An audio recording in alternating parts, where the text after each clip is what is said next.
Long, long away in a galaxy far, far ago, those two guys from Andromeda decided to rid the universe of boring software space games. They had a cosmic concept, a vulcanized vision, and perhaps a little too much free time. Emanating from their cerebral cavities came forth the Space Quest series with Roger Wilco, intergalactic sanitary engineer. Now the 3D adventure game continues with Space Quest 3, The Pirates of Pestulon. Once you've donned the space boots of Roger Wilco, it's up to you to save the universally acclaimed software authors, those two guys from Andromeda, from a fate worse than death.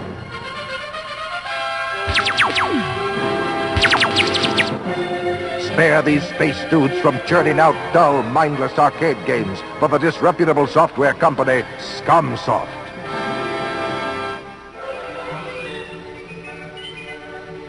To save our heroes from software slavery, you must travel to many strange and interesting planets, and perhaps sample some of the best cosmic cuisine in the galaxy. Eat hearty, though. You're going to need all the strength you can muster to hang on through this 3D adventure.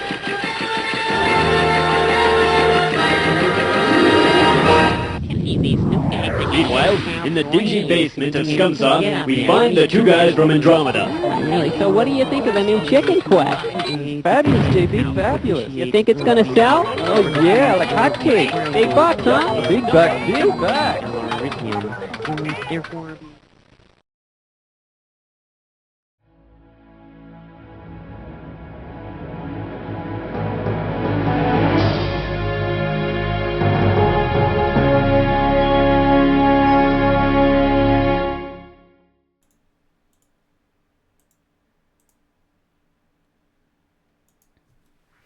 Hello, hello. How's everybody doing? Happy Saturday. And Joshua, just, you know, I am tired of all these E3s. Yes, I am. You're right. This has been a crazy week. This week has nearly killed me. It has been an insane week of deadlines for me. Lesson learned, don't stack too many projects on myself at once, because, oh boy. Ugh, my glasses are dirty. But here I am. It's Saturday. It's the Saturday before E3 2019 right now, and we're going to relax before most of the madness begins, and, you know, we're gonna see some Space Quest 3, The Pirates of Pestulon. So that's what I'm playing this week for Sierra Saturday. And all this hype here, it's nice. It's nice to see all of you guys excited and here for this, and yeah, this is gonna be good.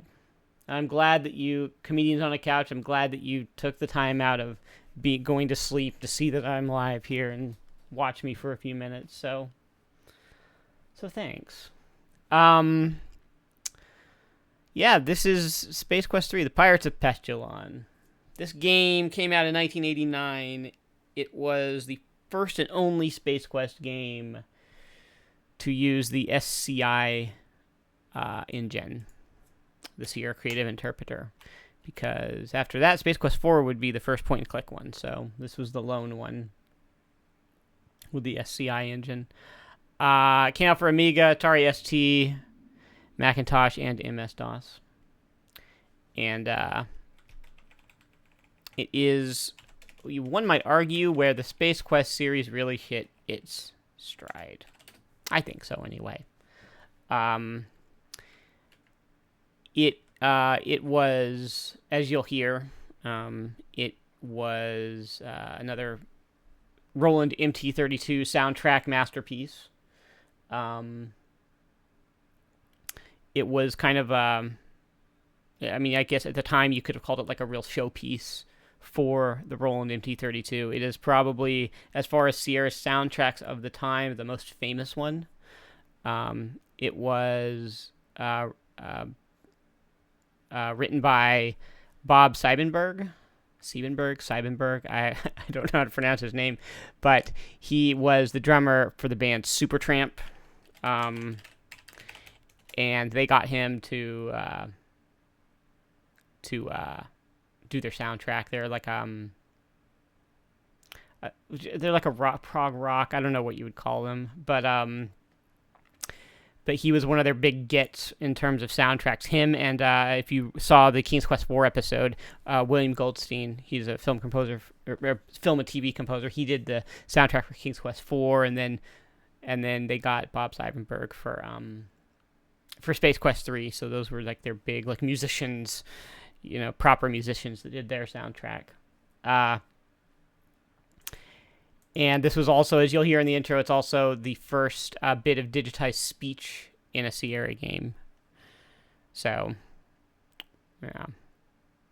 And before, let me see. Get this box. Here is my copy of Space Quest 3. I forgot to triple check before I started recording here, but I'm pretty sure I do not have... No. Here, hold on. I got something to show you.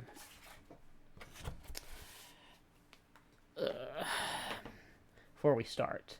This game, I do not know what happened to mine, because I have the box, and I have another copy of the game in the Trilogy box, which I'm pretty sure they both came with this. But it came with these two guys from Andromeda punch-out glasses. So, these are sort of like the alter egos of designers Scott Murphy and Mark Crow. They wear these silly pig snout glasses, and they're like these like alien software developers. That's sort of like the kind of joke, the ongoing joke. The two guys from Andromeda are the designers of the Space Quest series. And so Space Quest 3 came with this like punch out, little paper project that you could put together to make your own Andromedan mask, so to speak. And I had that at one point. I don't know what ever happened to it. Wear one. Yeah, I don't know. I can't. I don't have one to wear. I'm sure I could probably print this out on nice paper stock and then make one, but unfortunately, yeah, I don't have mine. Mine is lost to time, so I technically, I guess, don't have Space Quest 3 complete in box, right? But I did at one point have those. And I did punch it out, and I probably did wear it, and they just got lost somewhere. So, yeah. And, if I had that, I absolutely would have worn it on stream. Are you kidding? Oh, yeah. I would have started the stream, like, wearing it, like, over my glasses. But, yeah, so that was one of the cooler, more memorable kind of tchotchkes that came in the feelies, I should say. That's what they called them, little neat things that came in the boxes. This was sort of the height of that era for PC games in general. So yeah, sorry I can't show you that. Now, let's see, this game... I'll just jump in. There's like a bunch of little funny stuff to point out during the game, a bunch of little funny sci-fi references. But I should probably just start the game. Better VR than Google Cardboard, yeah. I'm surprised some enterprising Sierra fan hasn't like made that.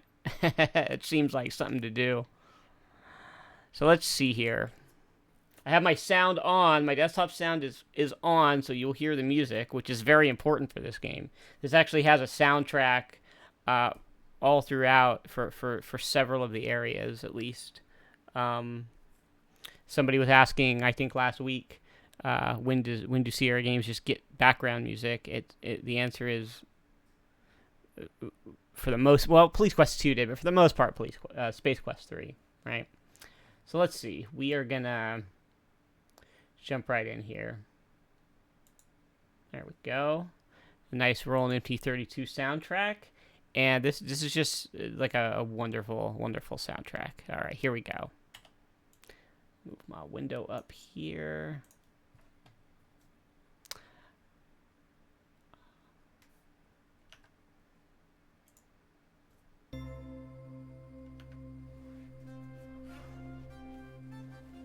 If you couldn't tell, this is the specifically the screen that my Sierra Saturdays logo and color scheme are based on.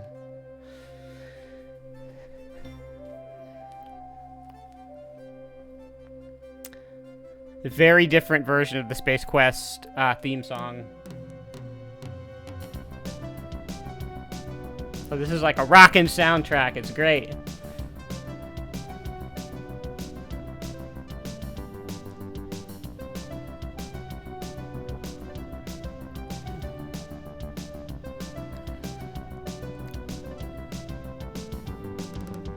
Yeah, this is one of my favorite pieces of Sierra music. It's great. Alright, it's been an indeterminate amount of time since Roger Wilco rocketed away from Volhal's burning space fortress. Time stands still for our hero in suspended animation. You'll remember he rocketed off to an unknown fate at the end of the last game. Its engines long spent, the small escape pod drifts aimlessly through unfamiliar starfield, its course altered many times by small asteroids and space debris. Inside, Roger lies undisturbed in his sleep chamber, but not for long.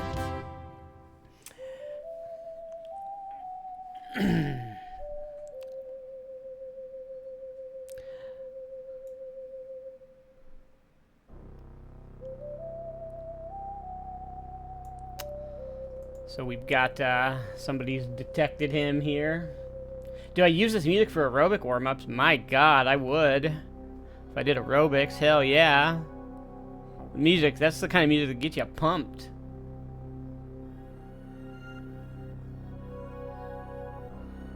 So here, this is also right here, this robot, that's a very well-known screen. You see Mark Crow's signature.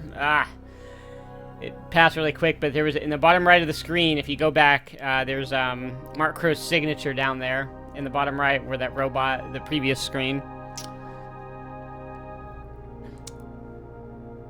So Roger Wilco is getting hauled into an unknown pod. The pod, considered to be nothing more than another piece of scrap, is taken aboard a robot-commanded garbage freighter. Unfortunately, these robots have no regard for organics. So poor janitor Roger Wilco in a garbage bin. The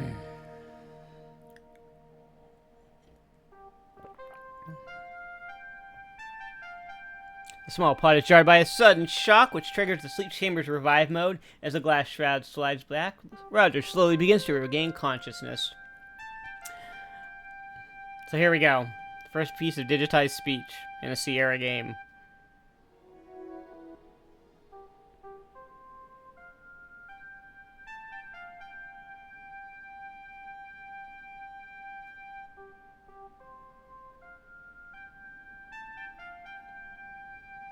We're not playing my speech? No?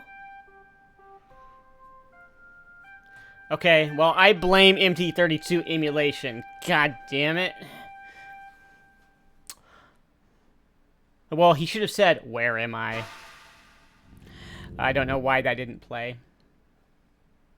The Roland MT-32, the way we have to do it in DOSBox, it's through emulation with a program called Munt. So it didn't play. Sorry. I hyped it up, and now, you know, it's nothing. You notice that the sounds from the pod grow softer until they are imperceptible. Having served its purpose and taxed its resources, the pod gives a final hum and shuts down. And I believe, like, canonically, as far as Space Quest, like, the timeline goes, he is now, Roger Wilco, having awakened from his flight in this escape pod from Space Quest 2, he's now like 100+ years, like hundreds of years have passed since that. He is in the far future now. That's never really, like, it never comes up, I don't think, but he is long past his own time period, right? So, yeah, sorry, man, now I feel bad about that voice clip. God damn it. So, here we go. And here we go. Full soundtrack here. Change my speed. Walk it around real good here. Now, see in my inventory, still have that glowing gem from Labion. The one that, if you remember, the cave I had to negotiate in Space Quest 2, I had to put the gem in my mouth so that it, like, lights the tunnel, right? So we still have that gem. But unfortunately, putting the gem in my mouth is only helpful in Space Quest 2. Oh, and before I go on further here, with a boss key, just like the Larry games, right? If you try to use it, oh, I get it, you don't want your boss to know you've been playing Space Quest 3. In fact, you don't want your boss to know that you've been playing Space Quest 3 for 0 hours, 4 minutes, and 1 second. That's a good idea, but I'm afraid that being the good company men that we are, we can't help you cheat like that, sorry. Ha ha ha. So, yeah, funny jokes here.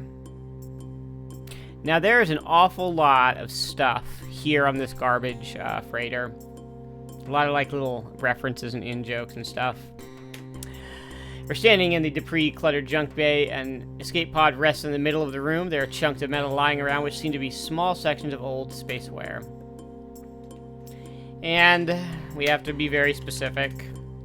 The floor is composed of a mosaic of overlapping welded steel plates. The menage of used metal plates appear to have been cut from a variety of sources. There's a small round object lying nearby. So, it's real important to be like, what is that object? A closer look at the object on the floor reveals that it is a warp motivator. It looks a bit more high-tech than the other junk strewn about this locale. Sturdily constructed, its only protrusion is a modular plug near its base. So, this is sort of the first hint that you get that you have to find a ship, get it working, and blast off. You have to figure out how to fix a ship so you can leave this freighter. Okay? So, and there are a lot of ways to die. A lot of ways to die in this place. Let's see here. Various types of abandoned spacecraft litter the floor of this intergalactic junkyard. All this place needs is a junkyard dog. You shiver at the thought. Now, I'm going to show you here, on that note of the junkyard dog, okay, I want to show you an early screen of the game from a magazine, okay, of this screen, right? And there it is. And there is a... First of all, Roger has blonde hair, which they would not start using until Space Quest 4. But there is a weird monster here, a green monster, that it does not appear in the final game. But there is a reference to a junkyard dog here, so... Yeah, it's something that got cut. Don't know what. Probably some great way to die. This bulbous craft looks like it has seen a lot of action in its day. You believe it to be a bow tie fighter dating back to the Cologne Wars, a true relic. So there's that. And there's this rocket. This ship is another fine but worthless Acme product. Haha. And then the ship says Jupiter 2. This baby must have been floating around out there for a long time. It doesn't hold your interest for very long. The TIE Fighter, obviously from Star Wars. Acme Rocket is from Looney Tunes. And Jupiter 2. Is that like a Lost in Space thing? I'm actually not sure. I lose geek cred here. But I have to, here, ignore the, all these skips. I might not actually have to use them. So, Lost in Space? Yeah, okay. So, look at this metal here. You see nothing but riveted steel. This is one of the most infamous stupid deaths in the whole series.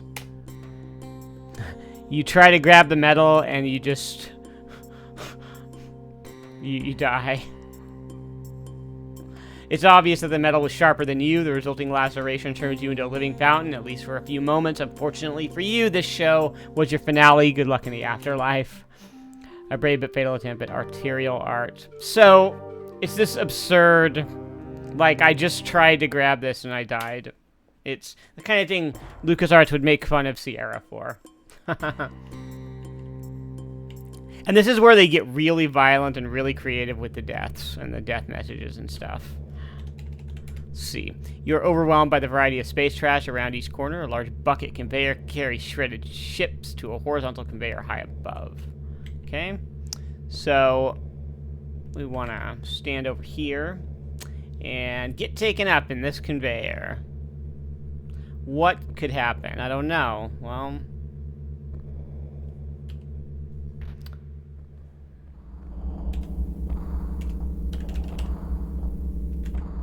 let's save the game real quick. Let's see. This conveyor is no place for sightseeing. Well, we can just fall off. Step off the conveyor, you're dead again. Way to go. That's the standard death message for when you fall off something. And if you go into that, shredded like an Iran-Contra document, your many independent parts flutter to the bottom of the hopper. This is of little importance to you, what with being dead and all.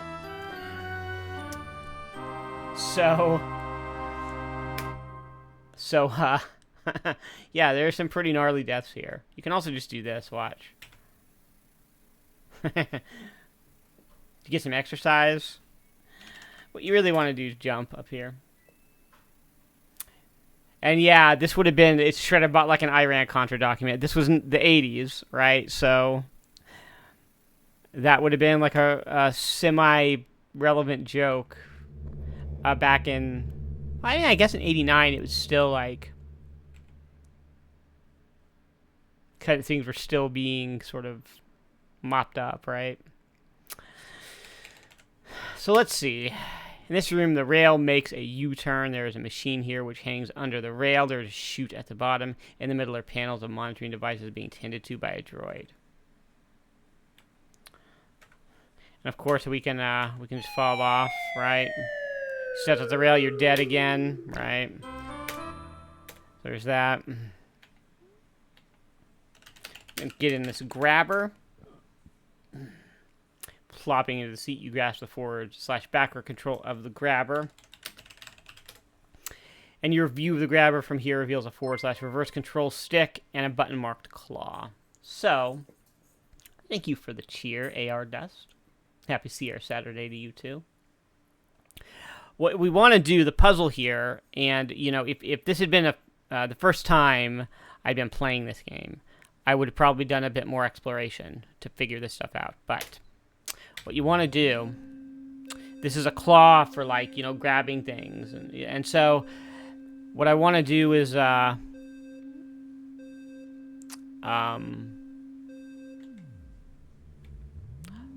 see, I think it's this room. Whoops. Oh, this is what happens if you enter something that the game doesn't understand. Pardon me, the program is too stupid to glean your desire from such a wonderfully crafted sentence. Please try something else. So you send the claw down, and you want to grab that motivator from the, first try from this opening screen. That's what this is for. The claw senses contact with the warp motivator, grasps it firmly, and begins the ascent back to the grabber. So you grab this and you want to put it into the ship that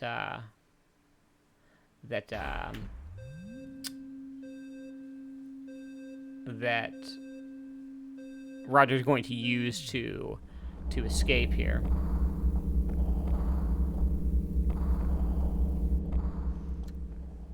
So we go all the way over here. And here, you're riding below a narrow rail suspended high above the floor at the far end of the freighter. It's a long way down to the junk piles below. And I believe it's right here that we drop this. Yep. Sensing an adequate surface, the claw releases its cargo and begins the ascent to the grabber unit. The object floods into place within the cavity of the ship. And like I said, if I were playing for the first time, I would have discovered this ship and what it needs in order to function, and would have gone back and done that. But I know how this puzzle goes, so I don't need to bother. I can be efficient with it.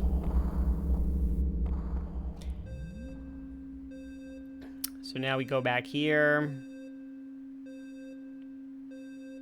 That beeping is not at all annoying. Get out of the grabber.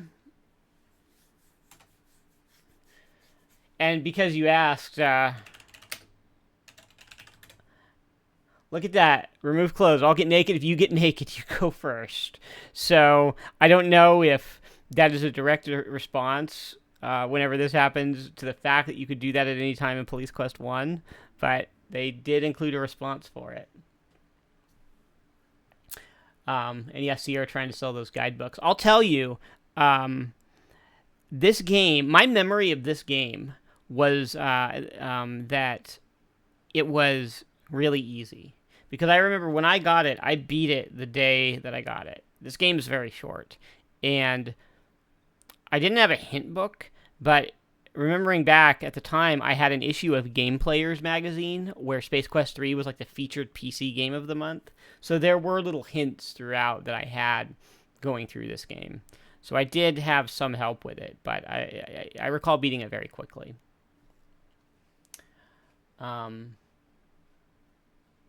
Oh yeah, for anybody who doesn't know why I'm like, remove clothes, it's because it's been a running joke. Because in Police Quest 1, you can just type remove clothes anywhere, and it kills you. Your character will undress, and he has like this covering himself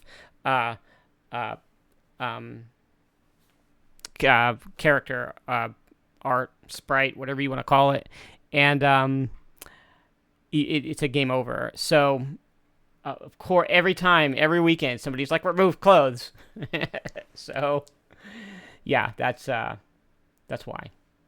And are there any Sierra games I haven't played or don't know as much about? There are definitely games I don't know as much about. Like, I have never played either of the Echo Quest games to completion. I don't think I finished Island of Dr. Brain. I finished the first one. Sorry, I'm looking at my shelf. Let me see. What have I not done? What have I not finished? Heart of China, I never finished. That's one of Dynamix's games. I don't think I ever even really played Heart of China. I played Willy Beamish and Rise of the Dragon. There are other two. And what else? I don't know if I've actually gotten all the way through King's Quest 7. I did not like that game at all. Lighthouse and the Shivers games I don't know much about because they have sort of that like Myst vibe, and I don't really like those games or those kinds of games. There's a chair in the way there. I never got through the entirety of Phantasmagoria 2.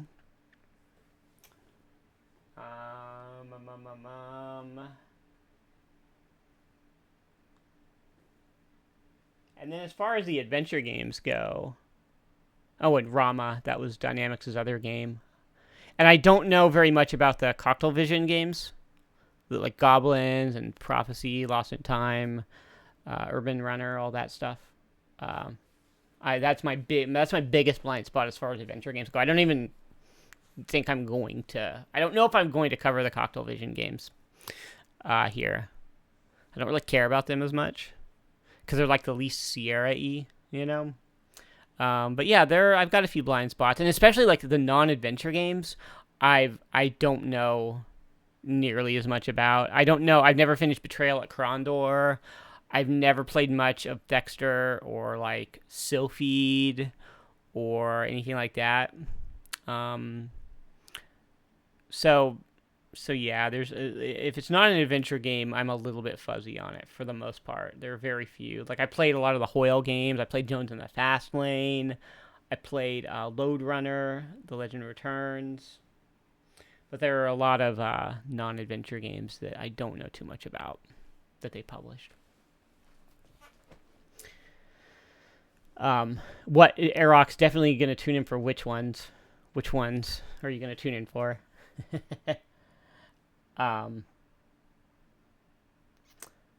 Let's see. Okay, I should keep going here. And Jiluthi, King's Quest 7 was... there was a King's Quest 8. I would not even consider that an adventure game. King's Quest 7 was like the last real King's Quest game that Sierra did. But there was also the 2015 King's Quest Episodic Adventure, which was very, very nice. Very well done. But Sierra did make an 8th King's Quest game that was really bad. So, well, Aerox, the ones I'm not as familiar with, I'm still probably going to come across like I know more than I did in the previous week, right? Because I will have done my homework.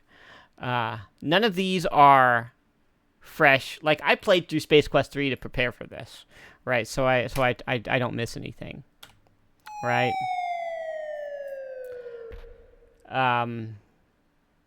So there's some I can sometimes I can fake it a little bit.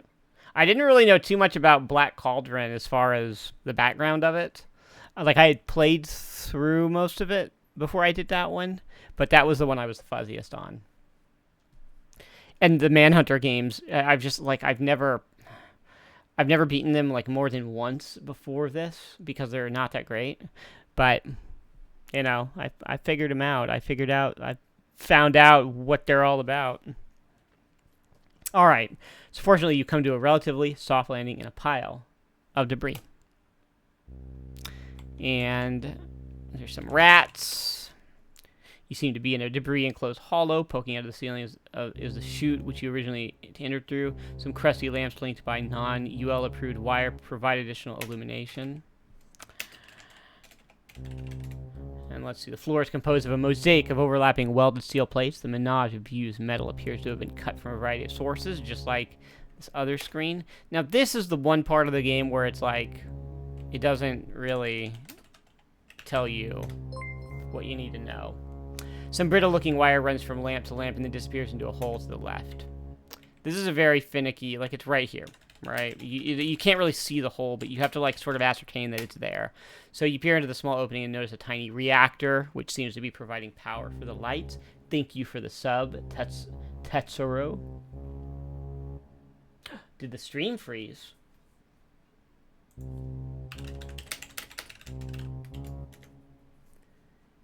Is the stream frozen? I hope it's not frozen.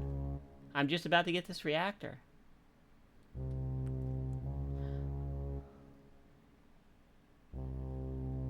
I have to go look at myself on Twitch and make sure I'm streaming.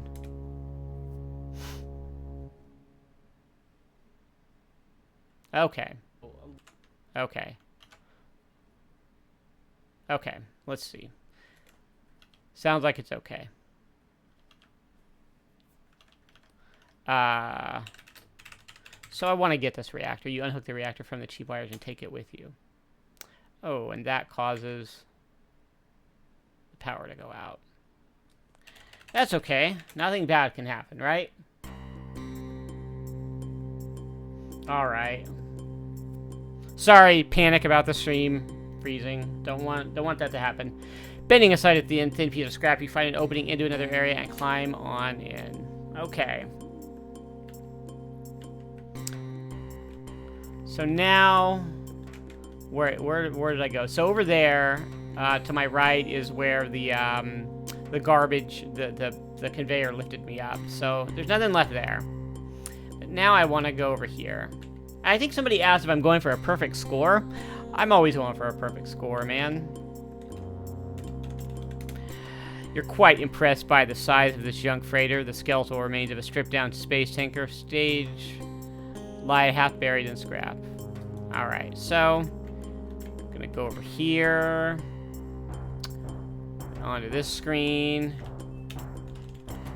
Someone or something has done a real job on this tanker. Was this the result of some space battle, or perhaps you're not the only one roaming around in here? Well, a cartoon rat is going to kick my ass. So you seem to have been mugged by some type of large rat. As you pick loose fur from your teeth, you notice a less bulky feeling. And I do not have the reactor that I just picked up. He stole it back. So I have to go get it. I don't know why they decided to do this, but you have to go back and actually get it a second time. And then, where's the ladder? It's right there. Okay. So, we get the reactor again. Same thing. I don't know why they decided it would be a good idea to just make you have to do the same thing twice. But, yeah. And we want to pick up... Oops.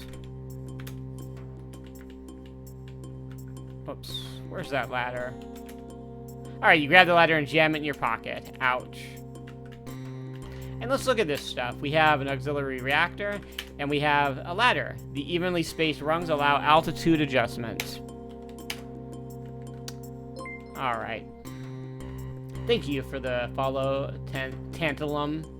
Tantalum Hafenum Carbide. Are you like... Were you just like... I picked my username based on a random Twitch clip URL. How did you pick that username? That's what it sounds like. You know, the Twitch clips will like be a bunch of random words. You sound like one of them. You sound like a Twitch clip. Alright. So here... except for the one on the left, most of the wires here look dangerously worn. So we want to get a wire. You take the only decent piece of wire available. And it is a piece of SQ approved electrical wire. So now the rat, for whatever reason, leaves us alone. And we are now here at the end, the other end. The gutted carcass of the tanker opens up to reveal even more junk. A metal head rests nearby. Whoops. Head. We're not looking at the headline, we're looking at the head. Wow, an ancient model of a battle bot. I bet you'd hate to run into whatever brought this big guy down. It looks like something poked it in the eye. Oh, tantalum, you're a chemical compound with the highest melting point. Alright, well, my bad. You sound like a Twitch clip. Okay, now we want to climb inside here. Inside, like, Optimus Prime head, whatever this is. And now this brings us down to the area where, I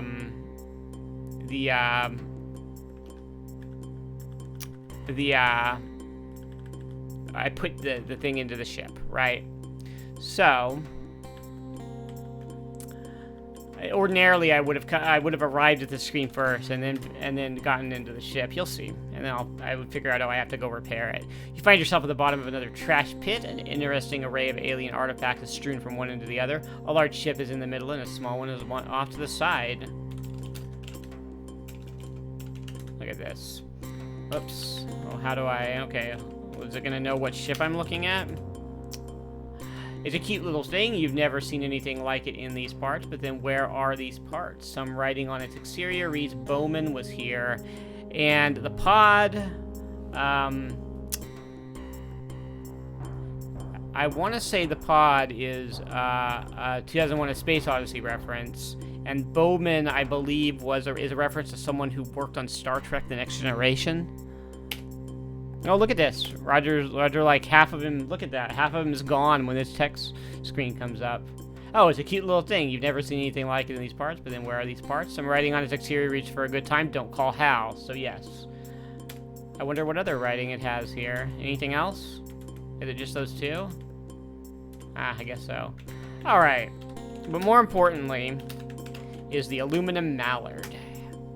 It's a sleek-looking number. If you can disregard the junk it's rooted in, it must be a recent addition to the collection, as everything seems to be intact. Etched on each side is the name, Aluminum Mallard. On top is a small hatch. And if we climb up, if we try to climb up, the ship is too slick. You seem to remember an ectomorphic programmer friend telling you about ships with non-stick coatings for greater debris collision tolerance. So... you would know to place the ladder. And you notice it to be slick up here, be careful. And you don't need the ladder from up here. And this is a ridiculous death, because you fall like 2 feet, and apparently that happens. So, that is completely ridiculous. We open the hatch, You move into position and grabbing the dull finish of the hatch's handle, commence to open and enter the ship.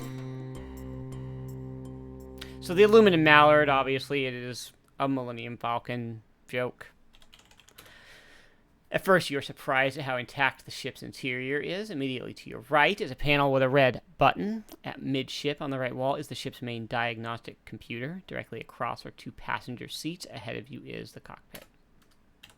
The button is clearly labeled ramp open and close. We look at the computer now, and power critically low. Auxiliary reactor not online. Insufficient power to commence with system check. So, we have to get the ship online. The floor of the cabin consists mainly of a ramp that is currently shut. An access panel has been removed to reveal an empty reactor compartment. So, you look into the cavity and notice only 2 cable ends. Someone has made off with the ship's power supply. And aha, we have the reactor. So, we put the reactor in. You drop the reactor into the hole and attempting to reconnect the cables. You find that one is much too short. So we use the wire that we have. You carefully connect the wire between the ship and the reactor, putting the tile back in place once you've finished. So that is done. And now we look at look computer. Whoops, look. Power level nominal, auxiliary reactor online. So here we are. Now, reactor nominal. Landing gear, a nominal. And warp motivator, nominal.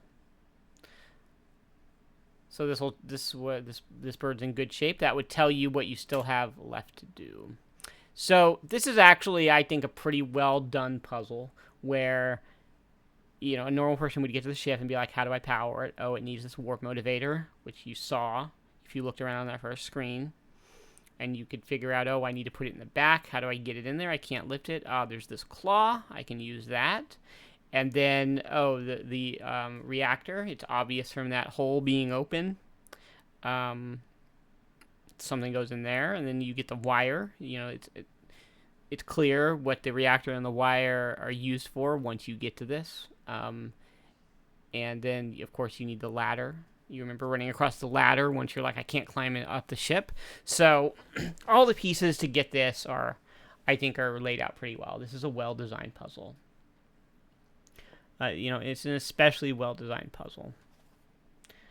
So now we push the button. The ramp is immobilized by the junk it's laying in, so you exit through the hatch instead. Oh, whoops. I actually wanted to... I was trying to close the ramp. I guess it's already closed, obviously.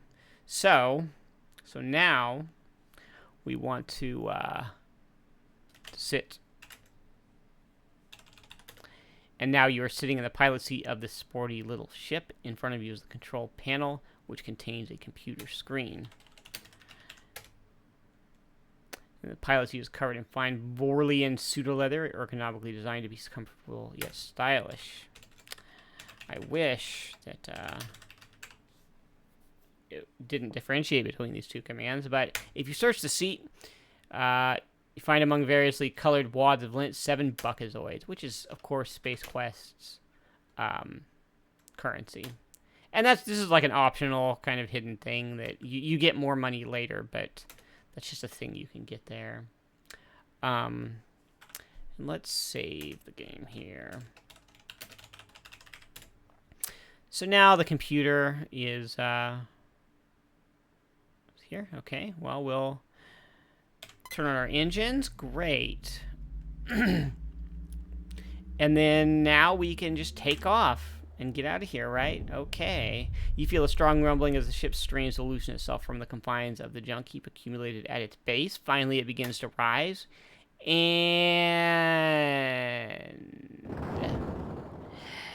the ship rises successfully but collides with the top of the freighter. The resulting explosion sends a potpourri of flesh and metal fragments careening in all directions. Your radar is designed to avoid just such an occurrence. So, let's do that again. You want to turn the radar on first. Then the engines. And then take off. Okay, great. And again, begins to rise. And the ship rises several meters, then stops abruptly. An alarm from the computer attracts your attention. Cool. So, your ship hovers between the garbage below and the ceiling above. This will never do. Oh. Can I not save my game here? Oh. Well, I'll just show you, I'll show you what happens here. Well, we're going to blast our way out of here. The shot blasts a new orifice in the side of the junk freighter. Unfortunately, your inadequately protected ship is struck and subsequently destroyed in the bottleneck of metallic objects, starting to pass through the same relatively small opening. This is where they just get incredibly violent with the death screens, as you've certainly noticed. Okay. Let's do the whole thing over again, but do it right this time. 7, 1.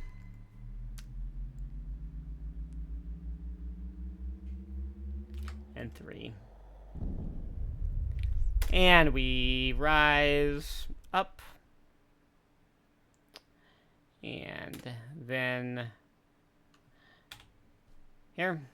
And you have your ships. You can push F and B to change the direction of where your shields are going to go.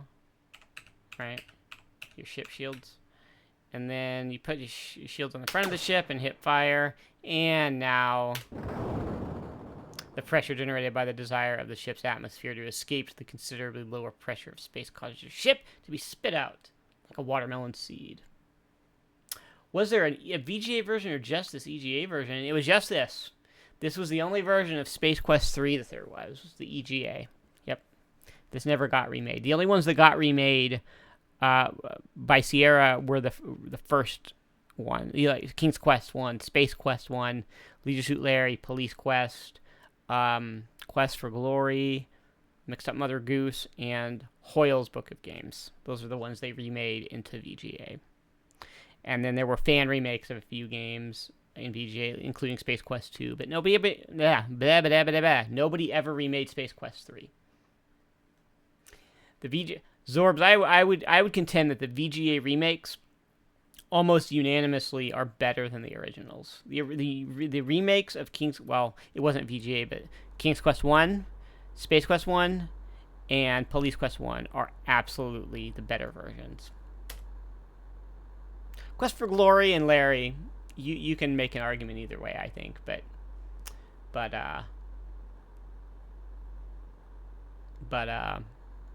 most of the remakes are actually, they made the games better.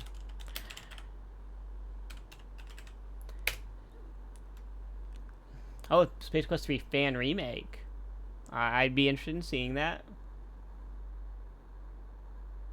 And yes, Space Quest 3 is one of the finest refined SCI Zero games. Yes, it is.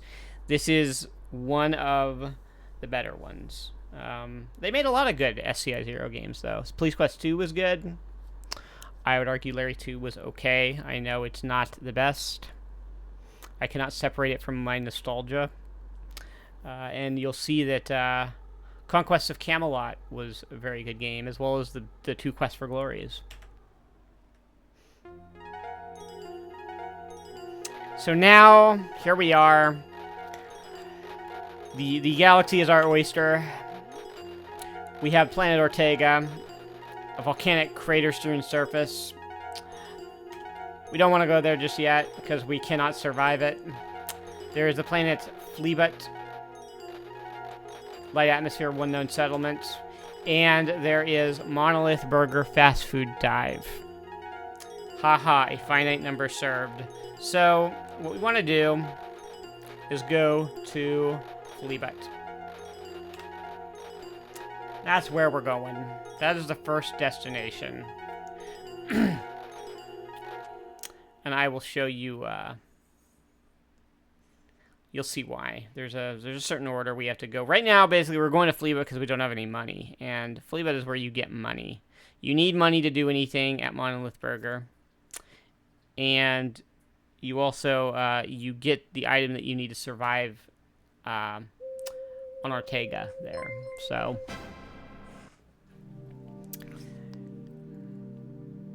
thanks for the follow, Zorbs. And here, ooh, this dude's pursuing us. Look at this. Identity confirmed. Roger Wilco. Wilco wanted for vending machine fraud. Plaintiff Gypazoid Novelty Company. Judgment. Terminate. So this guy is like a funny parody of the Terminator. He is Arnoid the Annihilator. And flashing message attracts your attention. And we are headed to Flea-Bite. And we will land. But as I mentioned in Space Quest, in the Space Quest 2 episode, that novelty, that whistle you get from the mail-away form in Space Quest 2 becomes a problem in later games. This is the first time that that's the case. They have incorrectly, because it was a free mail-away whistle, they have incorrectly identified Roger as being guilty of mail fraud for not paying for that whistle in Space Quest 2. So they've sent someone to kill him because, you know, that's the way things work in this galaxy. So with a mighty whump, you set the aluminum mallard down on the surface of Flea-Bite. And we want to stand up and push the button. So there we go.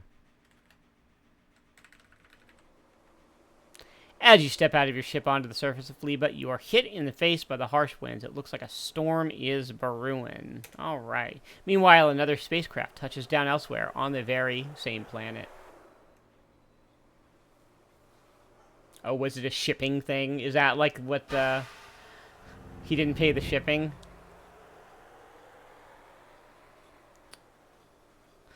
So here you get an important clue about Arnoid the Annihilator here, which is that even though he is invisible, you can see his footprints.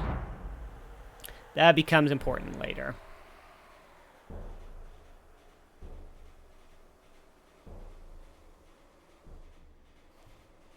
So let's save the game, and let's save a second game here, too. I'll just start saving when I'm at the beginning of each planet. So let's explore here. What do we do? Well, oh, look, we walk down and immediately die. That's what happens here. So don't go down.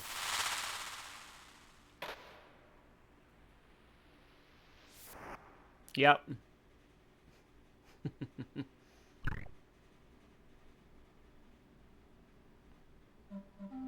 Thanks for playing Space Quest 3. As usual, you've been a real hoot.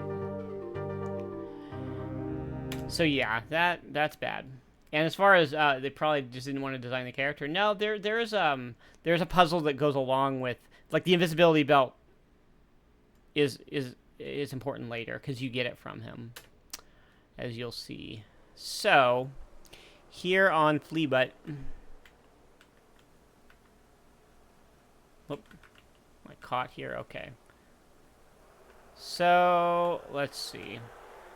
I'm gonna keep a save here because there are scorpions you can be killed by randomly on these screens. Because that's how Sierra rolls, man. Oh look, a venomous scorpizoid. Watch out. Oh, the scorpizoid stinger hits its marks. Nope, typo. Shouldn't have the apostrophe in its. Its marks sending electroplasmatic venom into your system. Death comes quickly. Look at that. Venom. That's a Sierra game that knows the difference between venom and poison. Poison is ingested.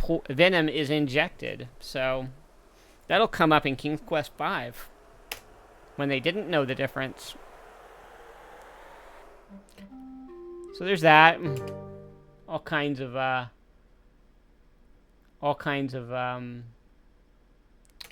dumb deaths. Is that my mouse cursor there? Down here? It's flashing down there. That's annoying. Okay. Well. Oh no, another venomous scorpizoid. What do we have here? The desert to the north grows darker as storm clouds loom overhead. You find yourself at the base of a gigantic metal model of a great beast. Oh.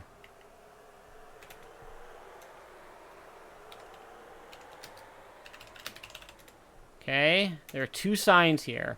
Read sign. Mog, one of many large beasts that once roamed this vast desert, but they all eventually died of boredom and are now extinct. Okay.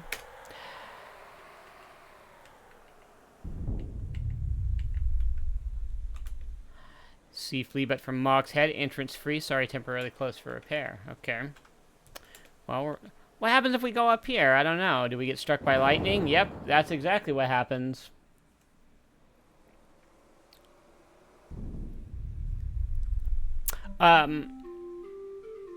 Zorbs, I do have walkthroughs open in case I get stuck somewhere, or in case I'm like, what? How many? Where's the screen? How do I find the goddamned unicorn in King's Quest IV?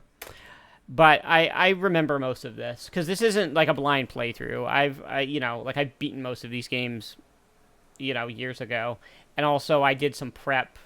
Each week I kind of do prep on the game that I'm doing, so I remember. Here, actually, I want to show you, oh, can I go down? Yeah, okay. Here. I want to go over this way. Because if you approach the front of this place from over here, you see, hey, what is this? It's a giant monster.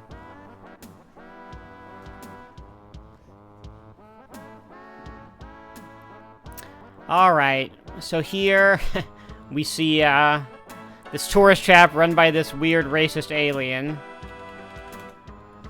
A tourist trap. This giant metal facsimile of a space beast is nothing more than a cheap marketing ploy designed to suck in any moron dumb enough to fall for such trickery. You suddenly feel like a dumb moron.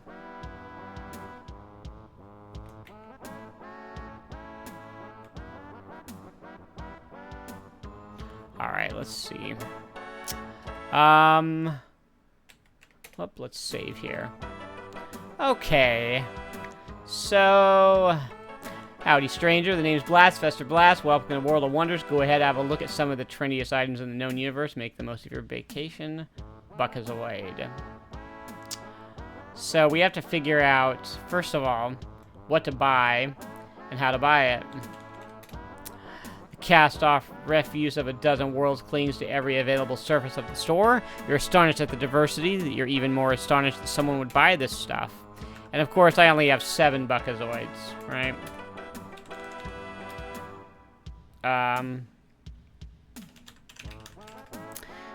Here, you examine one of the many interesting postcards. That, of course, is a reference to Dune. A great spot for winter travel. Arrakis holds many delights for the adventurous vacationer. Nothing can compare with a blinding dust storm or being crushed by a sandworm. Can't remember. Oh, look at that. Black hole Bertha, like a giant interstellar vacuum, Black hole Bertha comes sweeping through the galaxy. All travelers are advised to stay away from Bertha. Just buy the postcard, then tell everyone you went there. And so, oh, here he will tell you about items that he is selling, right? So we've got an Orat on a stick, of course, reference to Orat, the monster from the desert planet in Space Quest 1.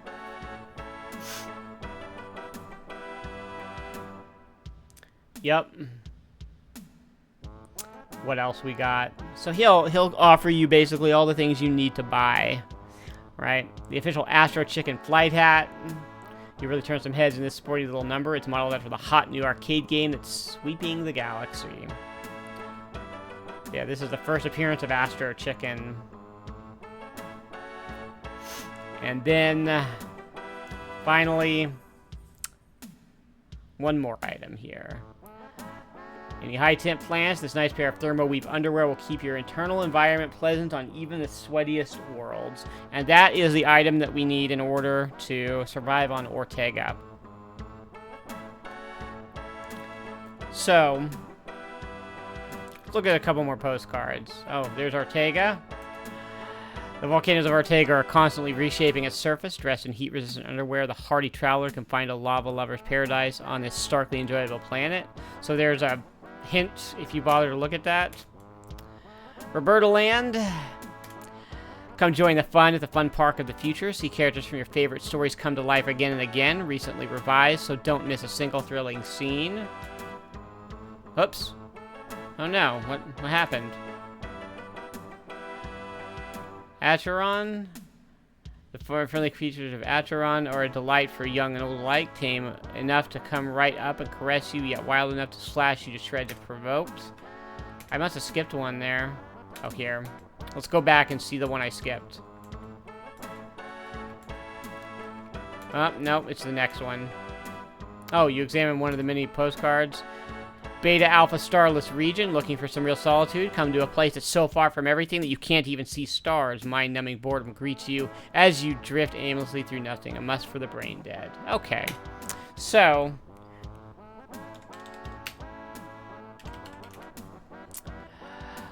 trying to figure out how do we get some buckets away. It's the glass counter smeared with the fingerprints and who knows what else of countless off-world species covered an impressive array of overpriced rocks and gems. Atop the counter is a rack of colorful postcards from all corners of the galaxy. Well, I have that glowing gem, and look at this. He will buy it from me.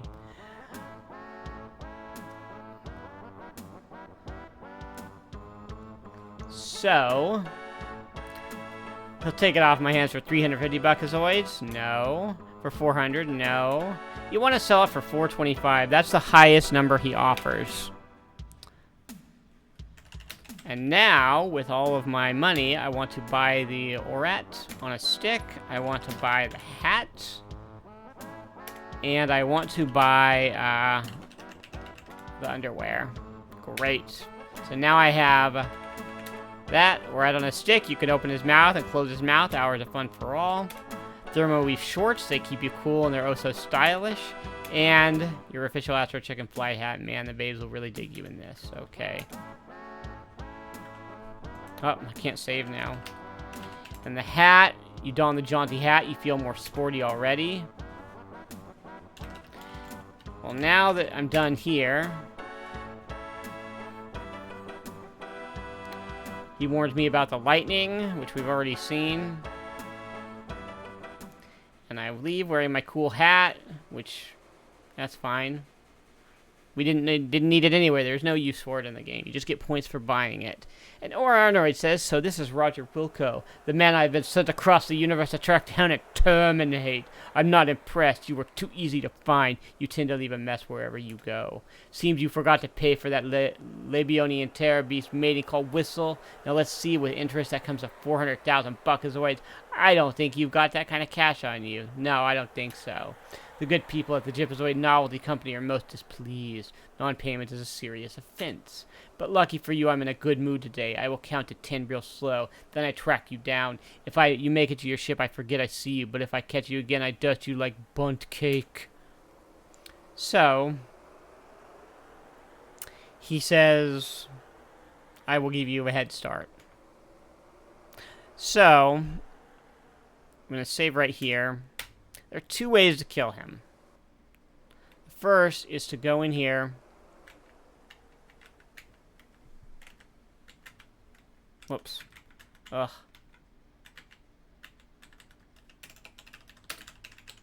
Alright. So we press the button, go up the elevator in this, this little area here. Then we go up the stairs. And of course, you know, I can do that. Oh, geez, I just screwed up. Whoops. I can get back there really fast. I just saved the game. I shouldn't have done that.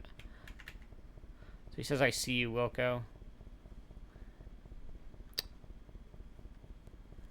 I just overwrote the save that I would have needed.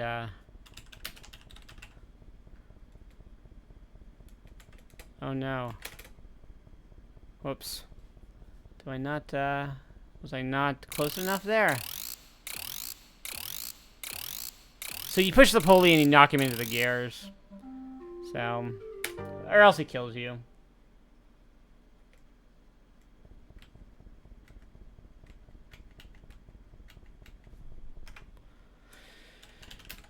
Let's see.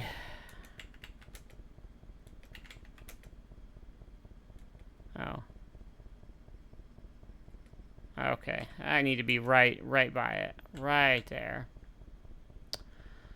So he comes up here.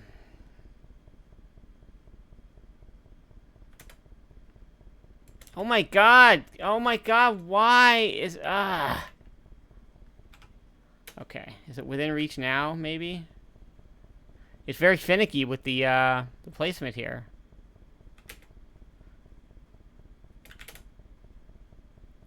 Dude, what? Okay. I have to, like, experiment here. Oh. I'm not even pressing the pulley. I'm pushing the button. I'm just hitting F3 and pushing the button like an idiot. Okay. Reaching up, you give the rope pulley a mighty shove. And he gets, he dies. Because he goes through the gears, and then I get his belt, and now I have the invisibility belt, which, Terminator's invisibility belt. Let me, real quick, I'm stupid and just saved over the frigging, the file. That I was going to restore. But we'll go and do this again real quick, and it doesn't take very long. Because there's a second way to kill him that gets you more points.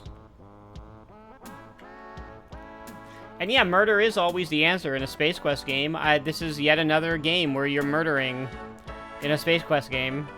In a Sierra game, I should say. So we sell him the gem.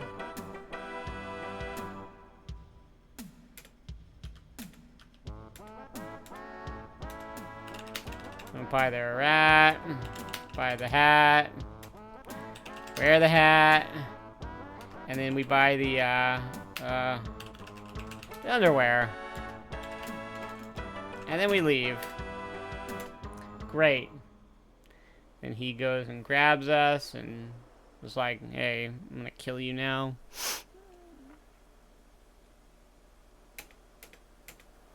Alright, so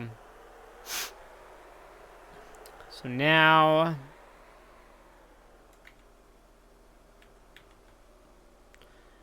alright, now I'll show you the other way to kill him.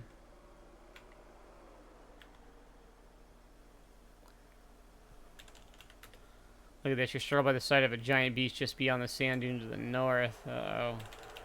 What does it say about the beast? Ah, your fear turns to curiosity as you realize that it's not a real beast, but a mechanical creation. Although it looks dangerous, you can't decide whether to blast off this rock or inspect further the wonders of Flea-Bite.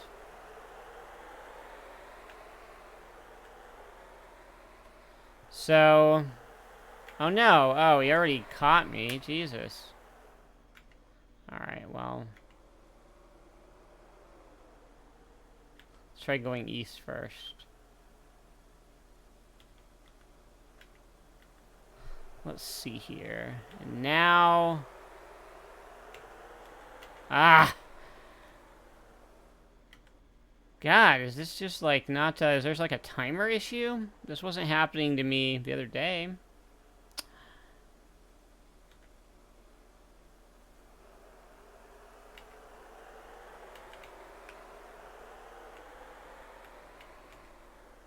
Alright, let's see. So, what you want to do... You see several large rocks here. One rock has a large overhang and almost appears to be a cave. Under the overhang, you see several large pulsating pods. So, you know, the pods will eat you and kill you, right? And so you want to use that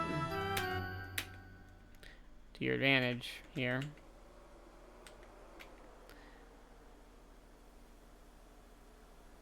I don't know what direction he's gonna come from.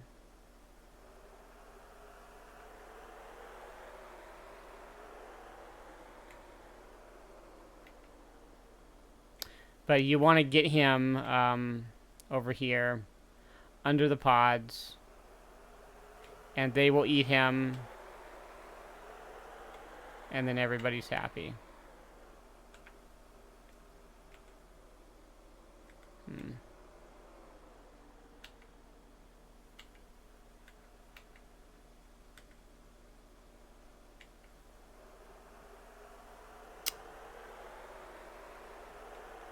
Well, I wish I could understand. I wish I knew why he wasn't showing up.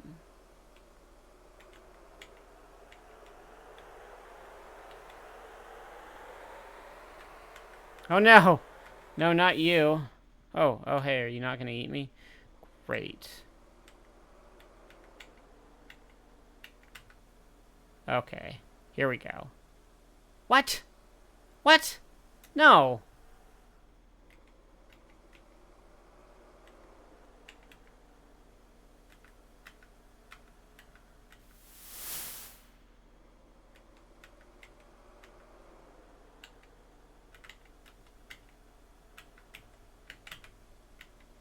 Okay, here we go. There we go. Alright. So now... yeah, now he gets eaten. And... I use the ORAD on a stick to get his belt. That's what you do with that. Okay, there we go. Wonderful.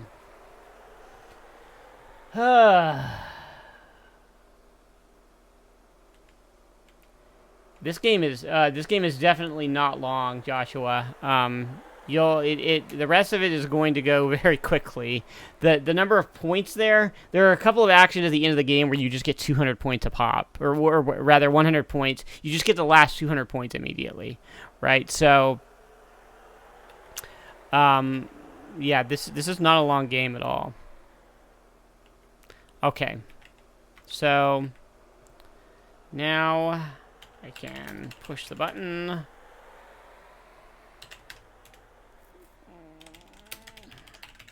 Look at the computer. We take off.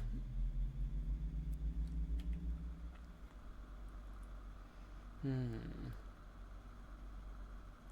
then look, computer again. Navigate. And this time we want to go to Monolith Burger. And as you would find out if I had gone there first, I just wouldn't have enough money to order anything. So, and if you go to Ortega first, you just die. So that leaves you going, okay, well, I guess it's Flea-Bite then. Alright, here we go. Approaching Monolith Burger. And this automatically docks. Of course, there's the Enterprise.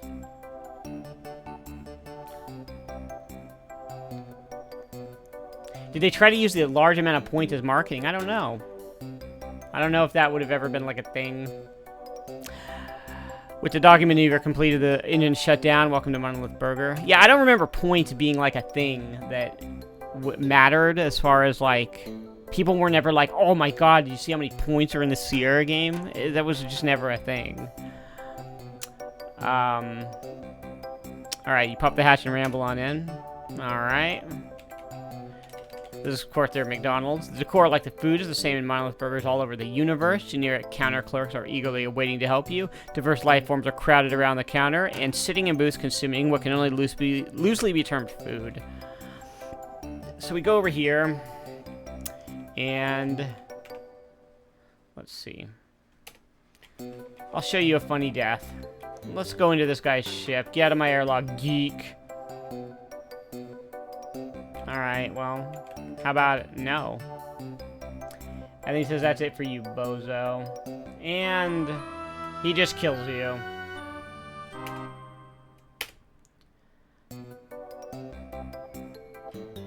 Wasn't Longbow the game with the highest points? I believe it did have quite a high score, but I don't know that... I mean, you never really points were, even when I was a kid, I remember points not really being that important. Like, you would want to go for a perfect score, but you knew even then it was, like, friggin' impossible. Okay, let's see. Let's go talk to this dude. What's up? Welcome to Monolith Burger. Let's look at the menu. I'll show you Goofy, this number 6, Big Belcher combo. There's like a little joke with this one. Would you like something to drink with that? Yes. Would you like some space toast with that? Yes. It's always yes or yes. Would you like a blood-free pie with that? Yes. Special drink. Special today, a free drink with every purchase. Great. Your total $9 awaits. We pay. We get our food.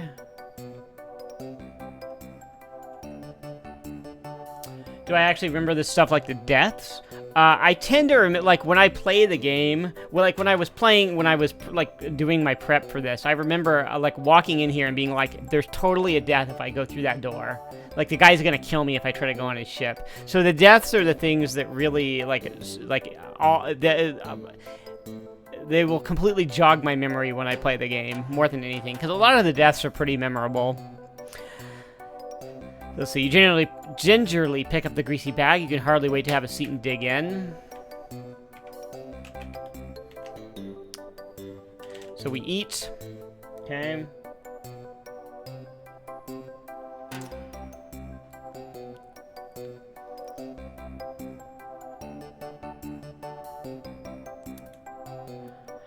That was mighty tasty. Well, maybe mildly tasty. Well, maybe not tasty at all. In fact, it reminded you of the slick skin of a Borlean mucus worm. Okay, great. So, that is not... Oops. Didn't mean to go into that screen again. Meant to go over here. That's not actually the right meal to order.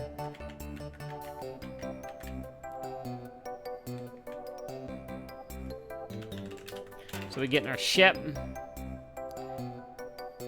Oh. No, there's totally... No. Well, there's a joke where he throws up, and it's not worth even looking at, but you're supposed to, like, throw up when you, he rushes back and, like, pukes. I don't know why he didn't do it. In any case, what a waste of time that was. Okay, the Monolith Fun Meal, though, is what we want. And then, yes, yes, yes, yes. We pay.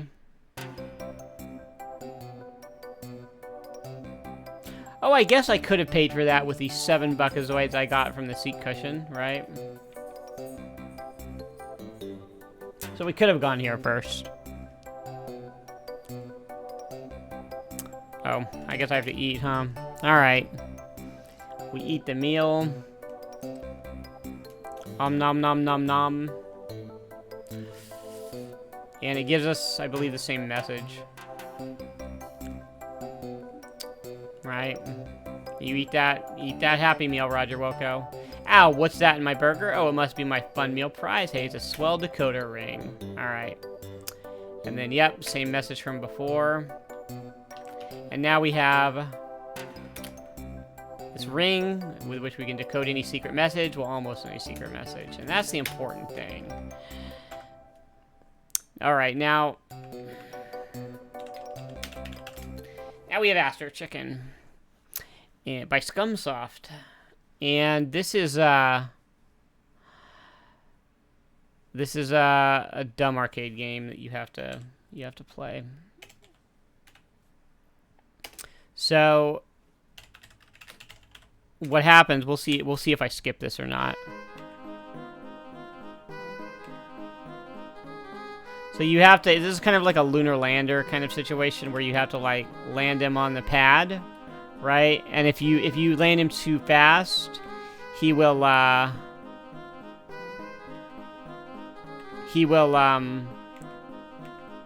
bounce back onto the into the sky, and if you land anywhere other than the pad, he explodes, and then you only have 3 lives, and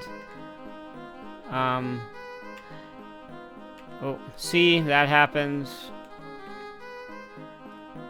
And then, oh no. And you have to do this 10 times. Oh no.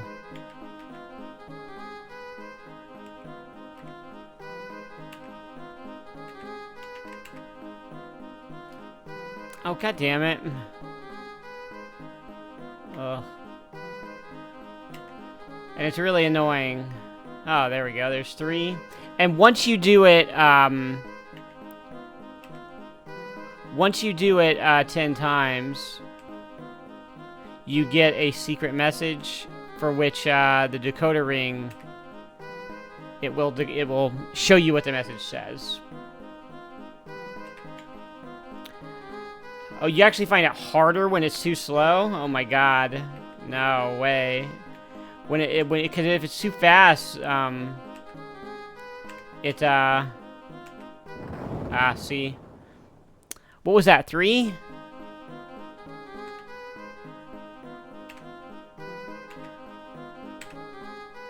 And that's 4.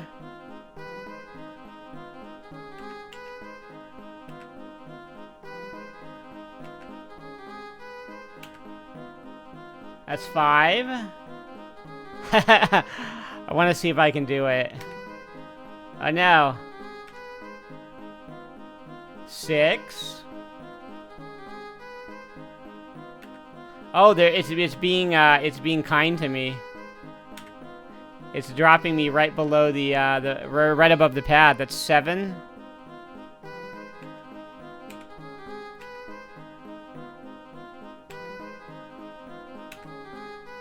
Ooh, that's 8.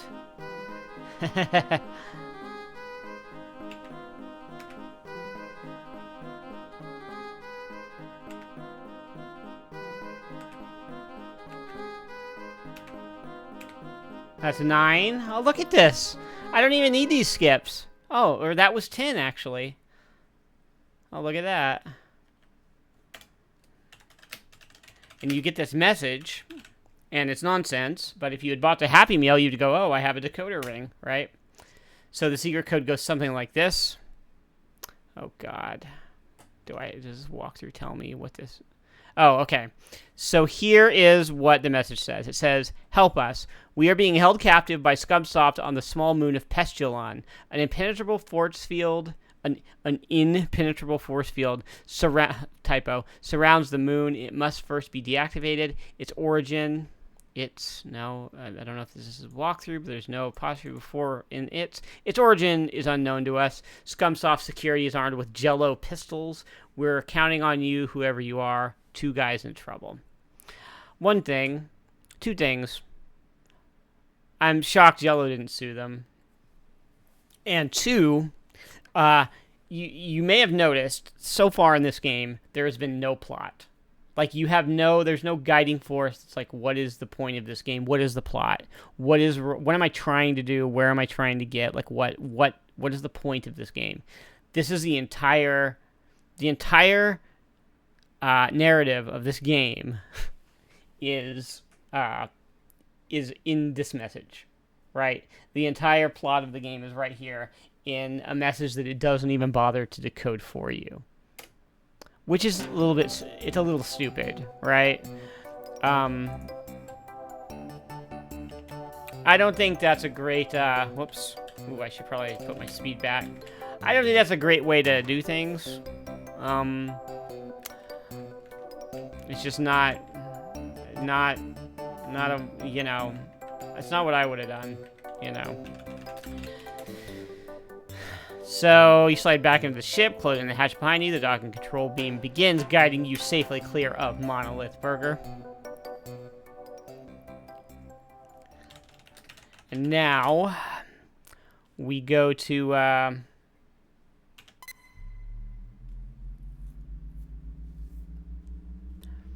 now, we didn't actually have to take off because we are, we're just floating in space after leaving Monolith Burger. But now we go to the only planet available. The only location that is actually, that we haven't been to yet, right? So by process of elimination, we're like, okay, I guess this is where we'll go. So you're sort of wandering around, being like, I don't know, I don't know what this game is about.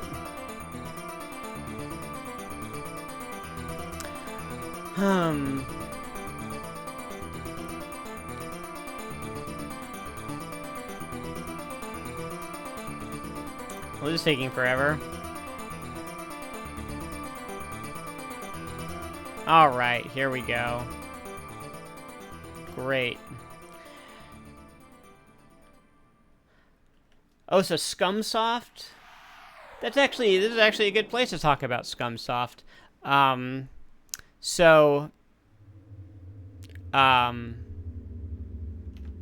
Oh, and one more bit of trivia, if you didn't notice, that Astro Chicken theme was, for the arcade game, is reused from Police Quest 1, and that scene where the chicken slap it around on the guy's desk. But Scumsoft, the villains of this game, they're a riff on, the logo is a riff on SSI, Strategic Simulations, Inc., which is the company that made the AD&D Gold Box games, if any of you guys remember those role-playing games back in the late 80s, early 90s. And it was just like Scumsoft was just like a fake company name that Scott Murphy had made up. Like no relation to this game. He would like write letters to his family and friends on like Scumsoft letterhead that he had made back when you wrote letters. And so it was just like a funny thing that he did. And so he used Scumsoft for the name of the company, the evil company in this game. It wasn't. I don't necessarily if it was a Sunsoft pun. And he has said, Scott Murphy has said, it's definitely not a dig at LucasArts or the Scum engine. He didn't even really play those games when he had done this. So that's not. It was just like a funny thing that he was like, I'll use this for the evil company in our game. And with a mighty wump, you set the aluminum mallard down on the surface of Ortega. Ortega, of course, it's like the sauce, right? That's like some like pasta sauce you can buy. Now, if we just walk out here,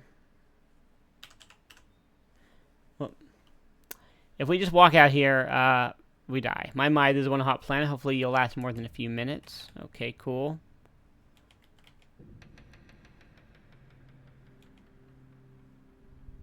Too late, you realize that walking around unprotected on this planet is hazardous to your health. You feel your blood begin to boil. And you sizzle into oblivion. This planet wouldn't be so bad if you could keep cool somehow. So hot you could fry a Vorlian phlegm snake egg. Yeah, so what you have to do is wear the underwear. After figuring out which side is the front, you put on the thermo-weave underwear. They power up automatically, keeping you comfy at all temperatures.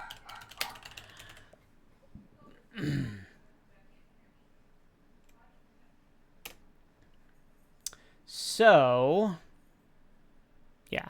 My mind is one hot planet, but you don't care. You're beating the heat with thermo-weave underwear. So, that is how we survive here. And, of course, there's more, like, falling deaths here, right?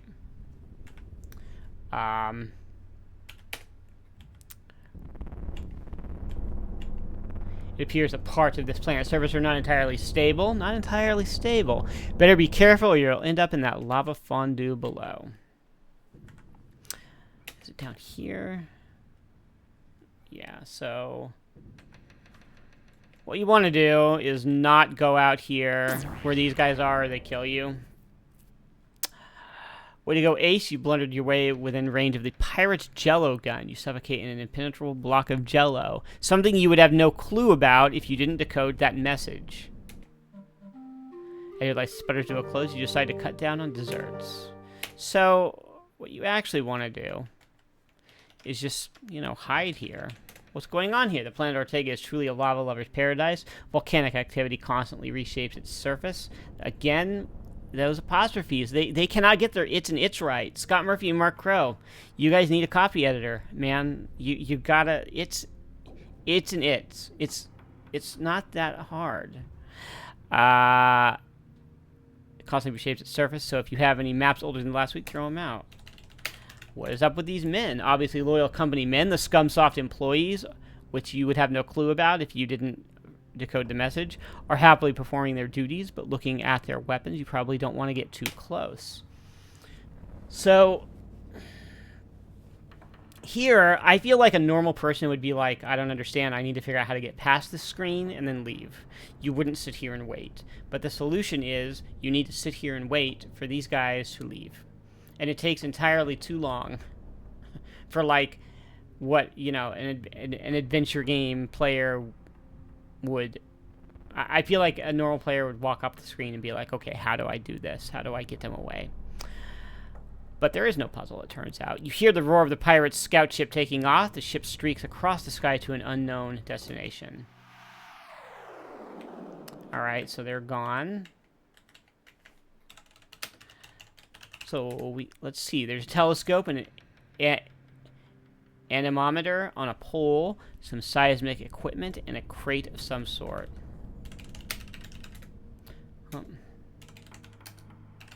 How do we...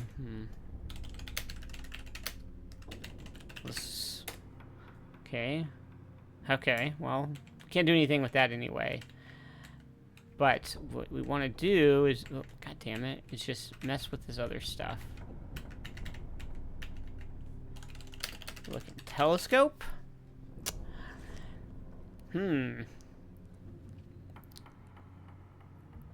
Aha, you discovered the force beam generator, and that moon must be Pestulon. In a clear nod to Return of the Jedi. Yeah, I can mail them. Yeah, I can get them to patch the text in their game. Well, let's see. There's that pole there. Handy metal pole with 1,001 uses. That is a hint that I should take the pole. Great. And a handy metal pole. Right. And in the box, it's full of thermal detonators. You pick up one of the detonators. Be careful, you could blow your fingers off with that thing. Used for blowing stuff to little bits. It has an impact switch, so in other words, don't drop it. And unfortunately, you can't just drop the detonator anywhere. That would be funny. If you could. That would be very Space Quest to let you do that. But unfortunately, you can't. So we follow the path along here. Oops. And here we are, going up here. You reach the rim of the decayed cinder cone and are overwhelmed by the sight. An impressive machine of staggering size sits in the middle of the volcanic crater. And here, you know, I feel that this is a little confusing. You actually have to go up here. It's not obvious. I feel like somebody could get confused there and not realize that's where the exit is. You stand at the massive base of a force beam generator. This unit can generate a force field powerful enough to encircle a small moon.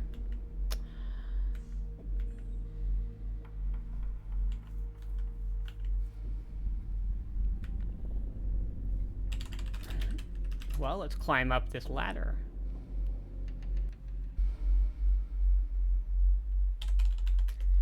While trying to catch your breath, you take in the panoramic view. Below you can see your ship off in the distance and volcanoes stretching out over the horizon. There is a large circular opening here at the top of the generator. This must be where the beam originates. Watch your step up here. And of course, if you don't, you can die, right? And you'll get the same death walking off in the center here. Should be obvious. It should be obvious that hey, you just drop the detonator, right?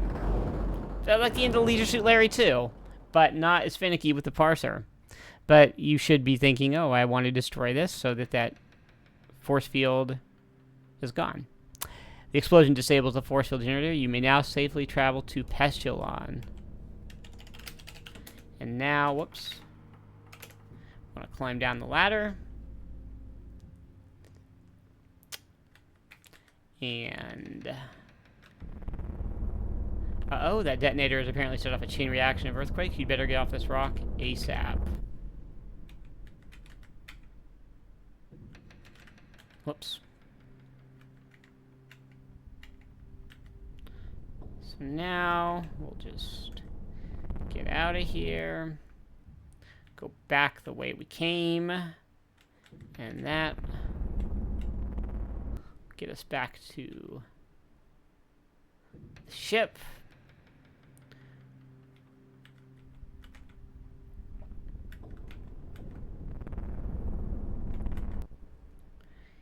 And my, things have certainly changed since you were here last. The unstable rock has fallen into the simmering lava below. But we have that pole. Your brow furrows in grim determination as you prepare for a tremendous leap.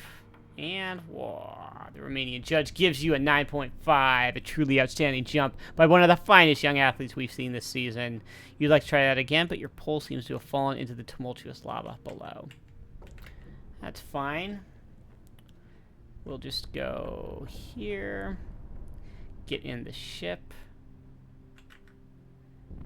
Ah, oh my god, get in the ship, Roger. Okay, and then we'll sit, look at our computer, and get out of here. Pole dance, yeah, I don't think it'll let me do that. And now...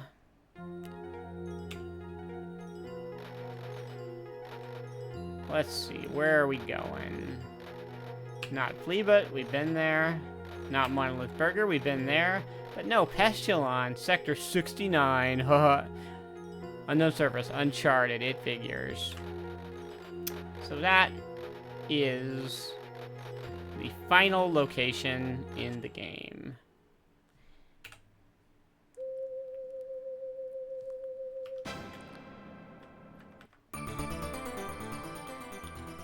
And it's, it is a moon right off of the, right near, Ortega, so we're already there, really.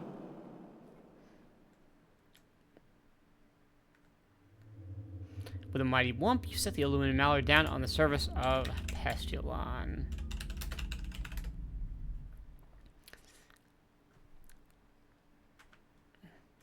And now, what?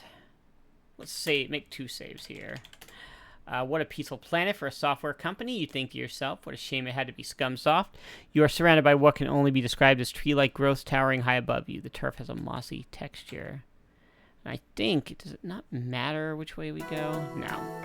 You make your way through the forest of strange trees to this clearing where you discover the entrance to some large underground complex. This must be Scumsoft. Suddenly, the door to the complex begins to open. Several guards file out of the entrance and disperse into the woods. They must have been alerted to your presence when you landed. 2 guards remain behind to watch the entrance. Alright, so we wear the invisibility belt. And we use the invisibility belt here. Wow, this thing really works, but then you quickly realize that you only have a few moments before the belt's power pack is depleted. And we want to, definitely want to just go inside. But if we hang out for a while, until it powers down, you now stand invisible before the entrance to Scumsoft. 2 mean-looking guards stand watch. They've no doubt been instructed to shoot anything that moves, so don't waste any more time gawking. But if we do waste time gawking, well, what's happening? Oh, the Terminator's invisibility belt is losing power. And they kill you, so. But I think we've already seen this death, haven't we? Yeah, well. He looks like his face looks like a freaking blow-up doll or something. So you want to hightail it down here to the entrance inside. And you've made it in time, as your invisibility belt is now completely out of power. Great. And you can just walk around, run into the wall. There's this like weird view here. It's all these doors and stuff. I'm looking for that door. Alright. What's in here? You find yourself in, guess what? A janitor's closet. You certainly have a sixth sense about this kind of thing.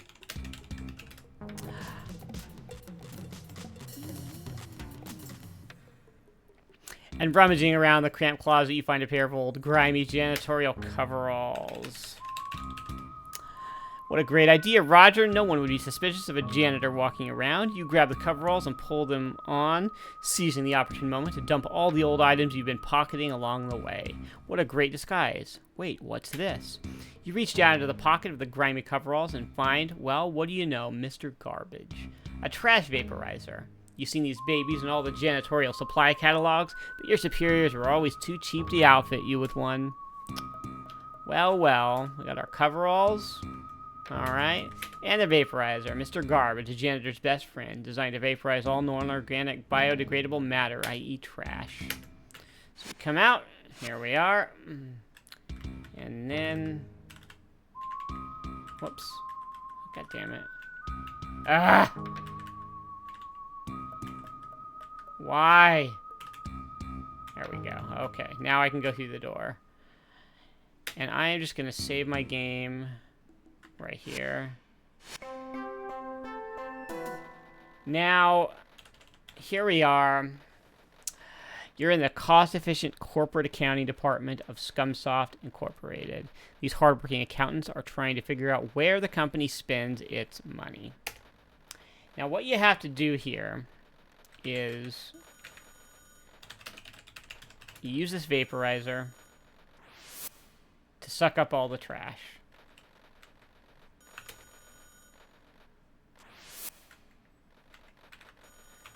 I'm just going to make a save right here at the beginning of this area, just in case. And what happens is, if you walk by and you don't get the trash, if you walk by a full trash can, then you die, right? You get jelloed, right? So you have to make sure you don't miss any trash cans on the way out. So you have demonstrated a surprising lack of janitorial skill. Perhaps this would be an opportune time to brush up on your technique with Space Quest 1 and 2.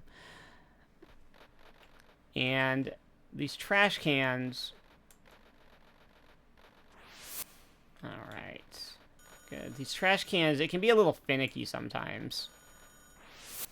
So I'm going to just save after every one.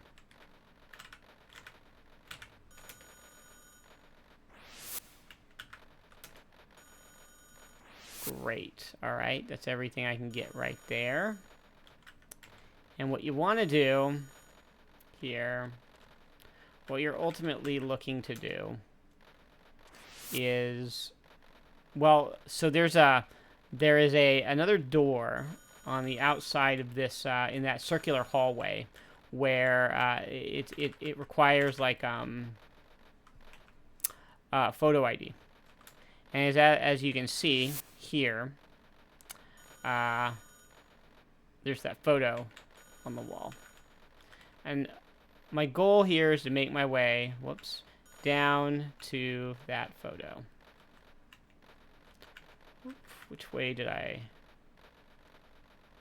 No, not that one. Oh, I need to go. So this is like a little bit of a maze. Okay, I'm trying to go to the other screen. Thank you. And these screens just lead kind of back and forth to each other. What I want to do is go over here. Now I'm where I need to go. Space, office, space. That's definitely what this is. So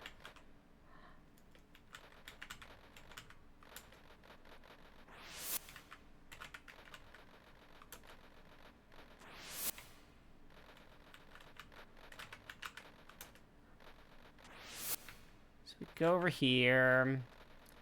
And, oops, no, we don't go over here. Do we go over... Where do we go? Go over... No, we can't go over here. Am I missing something here? I need to go directly across... over there. No, okay, I got it. That's where I need to go. I need to go right here. That's where I should have been going.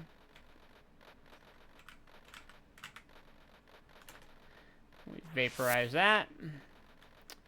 And then we vaporize that. And then we Look at this photo. What is this? Elmo Pug, the boss, who is... I think they were supposed to be kind of making fun of Bill Gates here. A little bit. We want to... Whoops.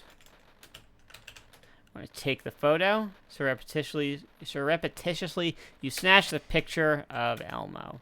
A fine likeness of Elmo Pug's mug. Elmo Pug is the dashing young owner of Scumsoft, Inc.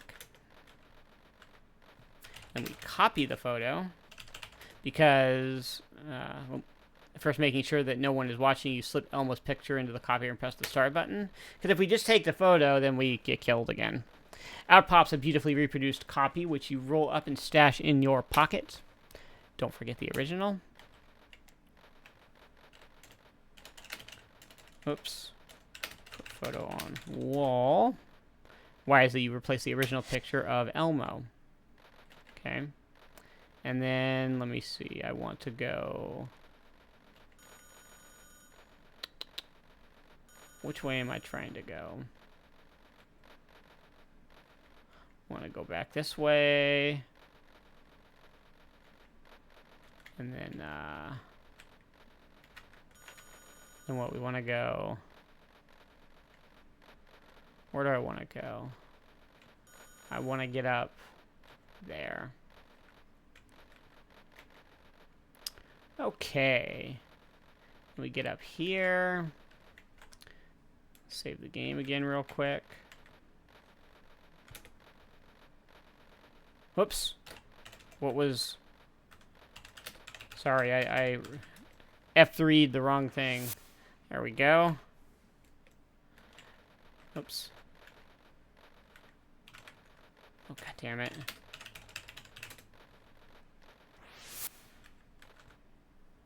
Okay.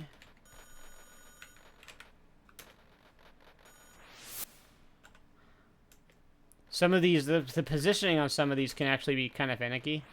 See? Right there. Oh my god. There we go. Alright. Great. Got it. And here's Elmo's office. And here's this little, this software farm here. You're in the boss's cubicle area, and the boss is in Be Reverent.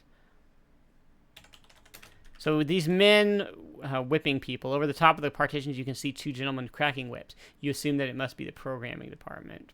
So these are the taskmasters here who are whipping people. That on the left is Sierra President Ken Williams, and on the right is head of production at the time, Rick Cavan. And allegedly, Rick Cavan would, when he would bring people to... Oh, did you hear the doorbell? And that doorbell and the Barksouls going on in the background? Hold on, I need to close my door. Jeez.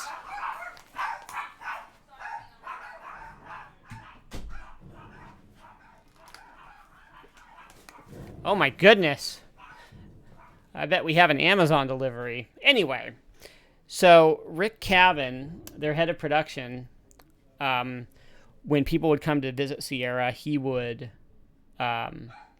show them this. He was proud of the fact that he was in like this game, which Scott Murphy has pointed out, you know. I mean, that kind of says everything about the guy, right?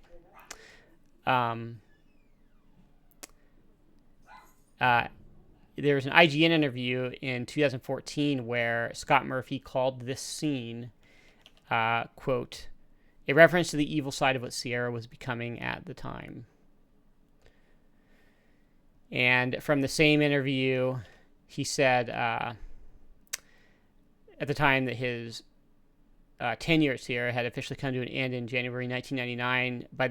By then, I was sick to death of the industry. I was burned out. We worked in a vacuum in Oakhurst, and we were too busy working on game after game after game to spend any time reading the few articles in magazines about other companies like LucasArts. We were primarily interested in how our games and others from Sierra were being written about. Back then, reviews usually needed a 3-month lead time since it was print media only. Ah, those days. Anyway, let's have a look here. What happens if we... Look at Elmo. What's up with Elmo? Oh. Look, man. Behind the desk is a boy who looks to be about 14 years old. Do your job. Do your job and get out, he blurbs. Okay, well, I'm gonna vaporize your trash, sir. Now, if we leave this screen... Ah, he's not here. But look, what's on his desk? Keep trying to type lock instead of look. All the desk drawers are locked, however, someone has carelessly left a key card on the desk. And if you just get his photo, or you just get the key card, you need both to get into that door I mentioned, right? Can we go back here? What's back here? Can I go back? Can I go out here? Oh, hey, look. You stand on a platform overlooking the Scumsoft vehicle bay. In the center of the hangar sits your ship surrounded by rows of short-range Skull fighters. Oh, it's a short-range fighter. Now, how will you ever get out of here? Oh. Can I not climb over the railing and die? Oh. So if you'll notice, Roger is wearing his regular janitor clothes, not the coveralls. So I guess they didn't make art of small Roger in the coveralls. Anyway. Look, his trash is full again. How did that happen?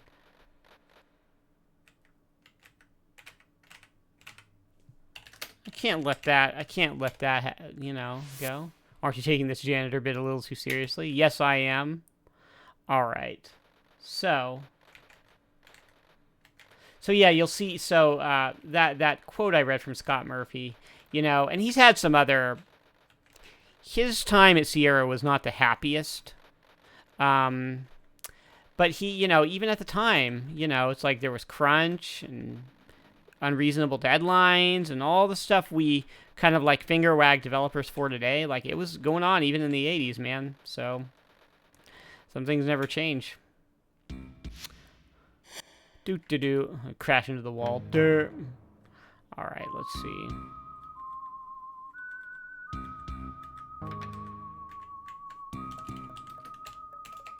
This door, the door has a keycard security system as well as a composite facial scanner. It will be pretty tricky gaining access. So, now that I have everything I need, we use the keycard. You hear several clicks. I'm in, you think to yourself. But then you start to hear a synthesized voice say, keycard verified. Stand by for composite facial scan. So you hold the photo up. And look at that. And here we are, the two guys. What is going on here? You cautiously enter a darkened chamber. A seemingly bottomless shaft drops off into a black abyss. On a platform in the center of the chamber, the two guys from Andromeda wiggle helplessly in lime jello. The platform can only be reached by the 4 retractable bridges at each entrance. There is a button here that we push to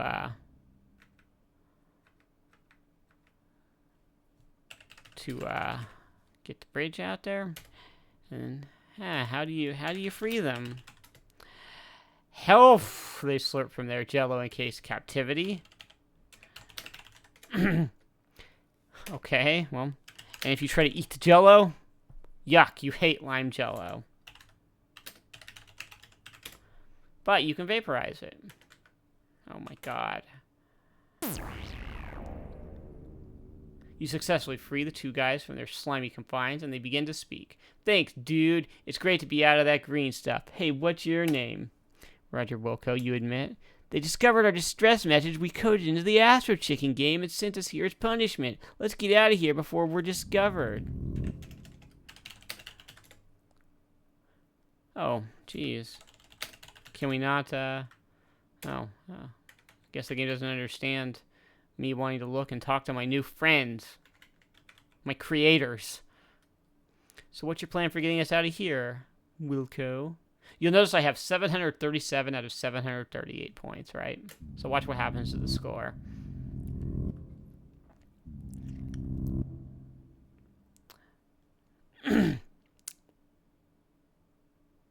Here's Elmo. Nobody's going anywhere.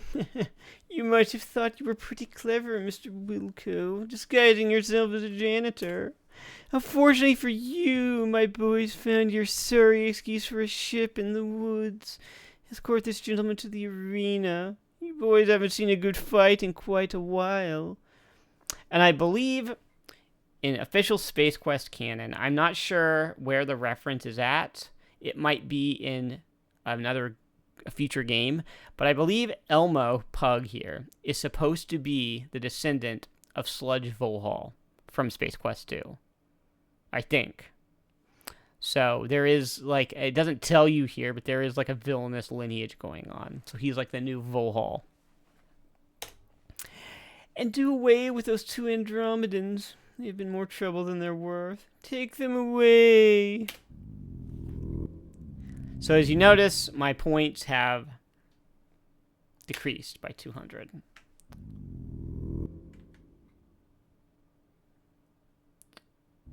So now, oh boy, you and the two guys are separated and escorted away. A door opens, you are led into the dark unknown.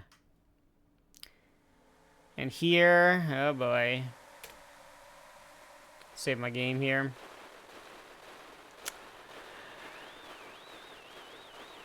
Okay, Wilco, the name of the game is Nukem Dukem Robots. The only rule is there are no rules. And that is not a reference to Duke Nukem. Duke Nukem, in fact, was not around for another 2 years. That is a reference to Rock'em Sock'em Robots. We have limited power supply, successful blow will absorb robots' energy. We hit each other until the other one's dead. Yeah, so... Oh, I can't save now. Okay. So...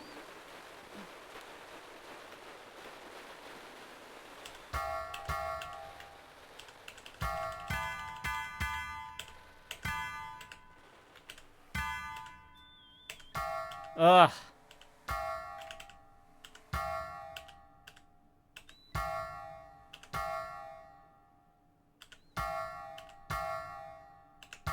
So you basically just stand here and time it right and just keep hitting him. And it's not very hard. I do have a save to skip this, but I shouldn't need it. Now that I said that I'm going to jinx myself. There we go. Ugh.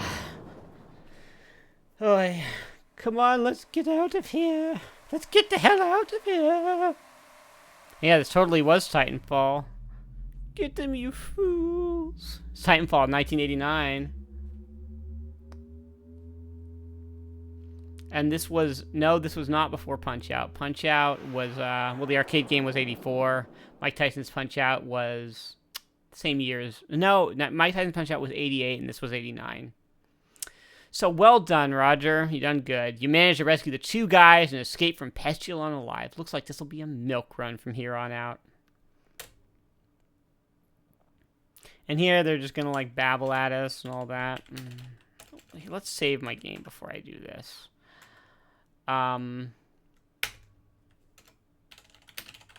We want to do. Let's look at the computer. Attack speed and weapon system. Light speed is non-functional. We want to go in here because there's going to be a dogfight. Princess Rika, yeah, I know. There are way too many like dates and numbers and things that are just stuck in my brain. I don't mean to do it. They're just things I can't forget. Right? Like, the old number to the Nintendo Game Counselor's hotline was 206-885-7529. The code to get to Mike Tyson is 007-373-5963. I remember things that really I should have forgotten long ago. It's a curse. Warning, short-range fighters approaching from rear. Weapons lock-on detected. So what you have to do is, over here on the left side, it'll tell you where your target's approaching from. And you have to switch your shield to where that is, or else you'll die. And then you have to shoot down a bunch of these guys. You have to like target and fire at them. So now...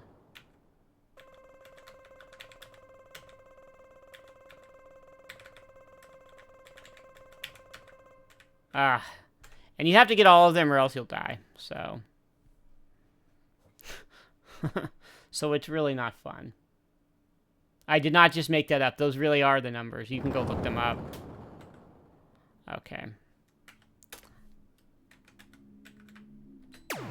Alright, there's number 1.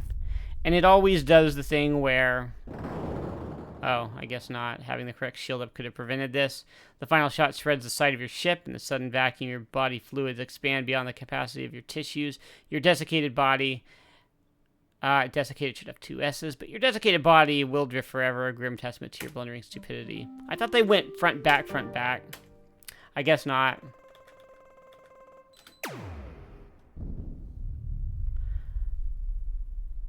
Alright. I guess they don't always, I guess it doesn't just go front, back, front, back. But you have to... Yeah.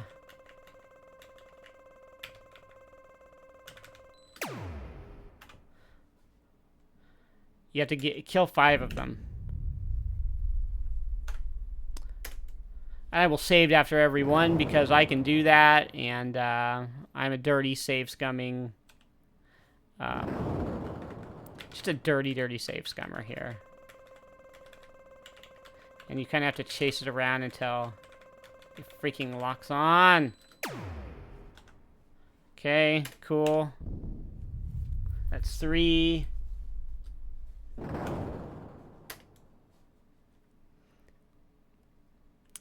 And... But yeah, this is the end of the game. This is,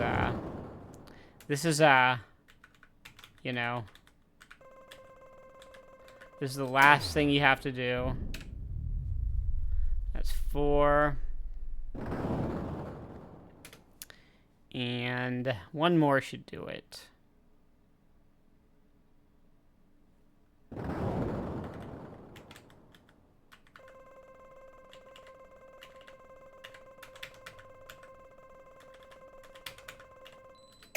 There we go. The remaining enemy ships have given up and are heading back to the planet. It looks like you were just too much for them.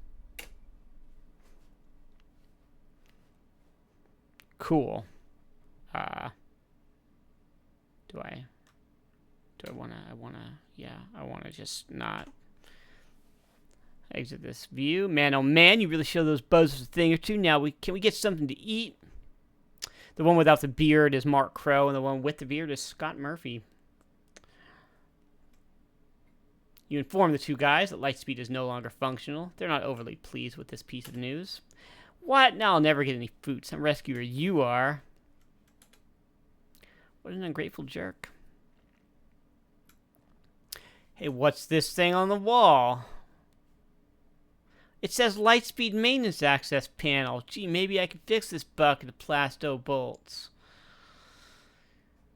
Yeah, this is it. This fan belt thing came off of the round thing it was on. Just a second. Okay, she's all fixed. Let's go grab a burger. Too late, you realize that you have no course laid in. Light engines kick in before you can override. You inform the 2 guys that Lightspeed is now functional, but it's out of control. They're not overly pleased with this bit of news either. We're gonna die. Why did I get up this morning? Mommy!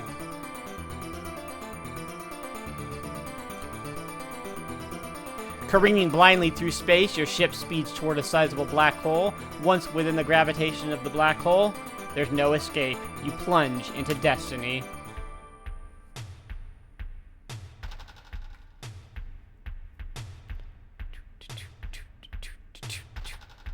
This is rockin'. The overwhelming force of the black hole draws your ship in. Helpless to do anything, you and your passengers strap in and hope for the best. You enter a blackness like no other you have experienced. All sense of time and speed are lost. Welcome to Space Mountain. Suddenly, A bright light becomes visible in the distance. It grows larger as your ship races toward it. Finally, you are hurled out of the blackness into a parallel universe.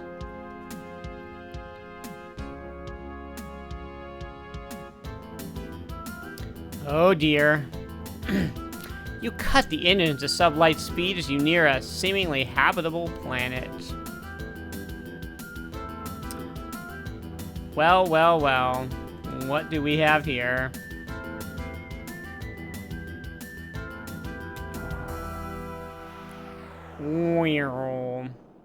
Look at this meta ending right here.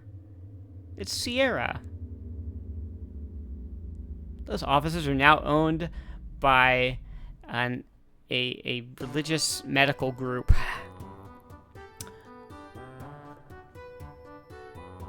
Fun fact.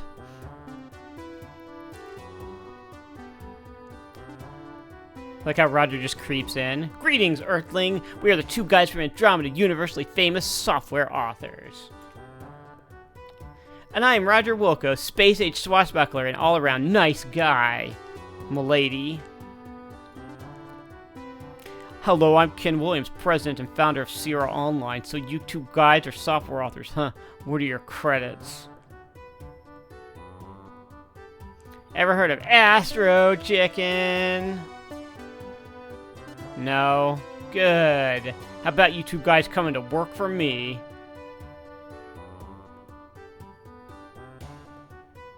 Sounds great. How many buckazoids does it pay? Buckazoids? Say, Mr. Williams, do you need a janitor? No. I'd love it just flat no with no punctuation. As our space saga comes to a close, Roger, feeling a little left out, struts off to his ship with the satisfaction of knowing his mission has been accomplished. As they have just abandoned him with not even a thank you, the two guys from Andromeda go on to create the Space Quest series of adventure games, reaping fame and fortune. They grow fat on their success and soon become burnt out and begin a drunken tailspin into obscurity. Sadly, that is predictive of what happened.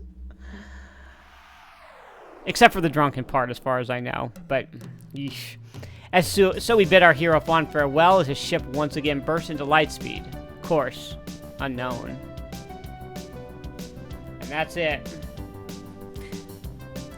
These guys just accept any old job. They didn't even discuss salary or benefits. And, yeah, that's it. There's the game. Yep. Space Quest 3, The Pirates of Pestulon. I mean, they did try to ask about salary, you're right, but there was just no, there was no, like, follow-through. I don't know. So that is the end of, that is the end of Space Quest. Just turn off that music there. But yeah, that's Space Quest 3. I would argue that this is the point where the series found its groove. It's pretty funny. It's I think more well designed, certainly than Space Quest 2. They really found like a voice with this one. And it's the first game where Roger Wilco really became Roger Wilco, and it wasn't just like, oh, whatever name you choose. He became more of a character a little bit. The plot of this series is, as with all the Sierra games, it's a bit aimless because they didn't know they were going to be making a series of games. So that it's just sort of like whatever. They just pick up where they pick up and tell the story of whatever game they're making. And this is your favorite in the series, huh? This is a lot of people's favorite Space Quest game. I like Space Quest 4 and 5 better. At least that is my opinion. That is, from what I remember. I think Space Quest 5 is the best. Maybe my opinion will change when I replay them, but we'll see. But Space Quest 3 is good fun. It's not that long, but it's a good game. And yes, it does name Roger Wilco in the earlier games if you don't name him, but it doesn't. They really settle on, like, this is the identity of the character, in this one. And Ceramic Dragon, I'm glad you're enjoying these. You asked about Sekiro. I have not beaten Sekiro yet. I kind of put it down after one of the last time I streamed it and haven't touched it since. I probably should just play it off stream and get used to it before I try to stream it anymore. It's just one of those things where, like, if I'm not good at it, it just doesn't play well on a stream. Oh, so yeah, that's it. That's Space Quest 3.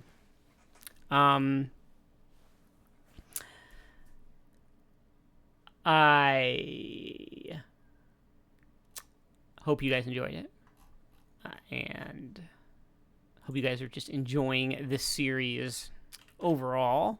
Hope maybe you learned something here today. Next week, let's see, next week we are... What are we doing next week?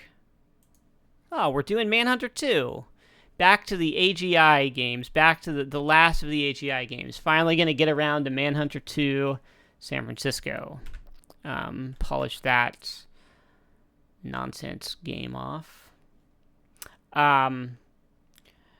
Police Quest 3. No. That's not next week. We're not into the point and click games yet. We've still got, for all the SCI games, after Manhunter 2, we've still got Leisure Suit Larry 3. The Colonel's Bequest, which was like a mystery game and sort of like, you could argue like a modernized Mystery House. We got Quest for Glory 1, Codename Iceman, Conquest of Camelot, Quest for Glory 2. So that'll bring us to the end of the typing parser era. And then we'll get into like King's Quest 5 and that stuff. But yeah, next week's going to be Manhunter 2 San Francisco. That's just one of those ones that I'm like, oh, just got to get through it. Just got to get through it. Excuse me. So yeah, that is it. Thanks for watching. Wherever you're watching me, Twitch or YouTube, you can always subscribe to my channel. Catch this on YouTube. Old episodes go up on YouTube Saturdays 11 a.m. Pacific. And then that same day, I'll do something new, 3:30 p.m. on Twitch. And you should come watch. Watch these wherever you prefer. I always like when you guys come watch me live. It's fun. Thank you for the sub, Guzda Rip. You can, of course, support me by subscribing to my channels, by cheers on Twitch, and then if you want, I have tip jars on Patreon and Stream Elements. The links are down below. And yeah, that's about it. That is it for this episode. That's it for CR Saturday. Hope you enjoyed Space Quest 3, The Pirates of Pestulon, and I will see you next Saturday for Manhunter 2, San Francisco. Thank you and goodbye.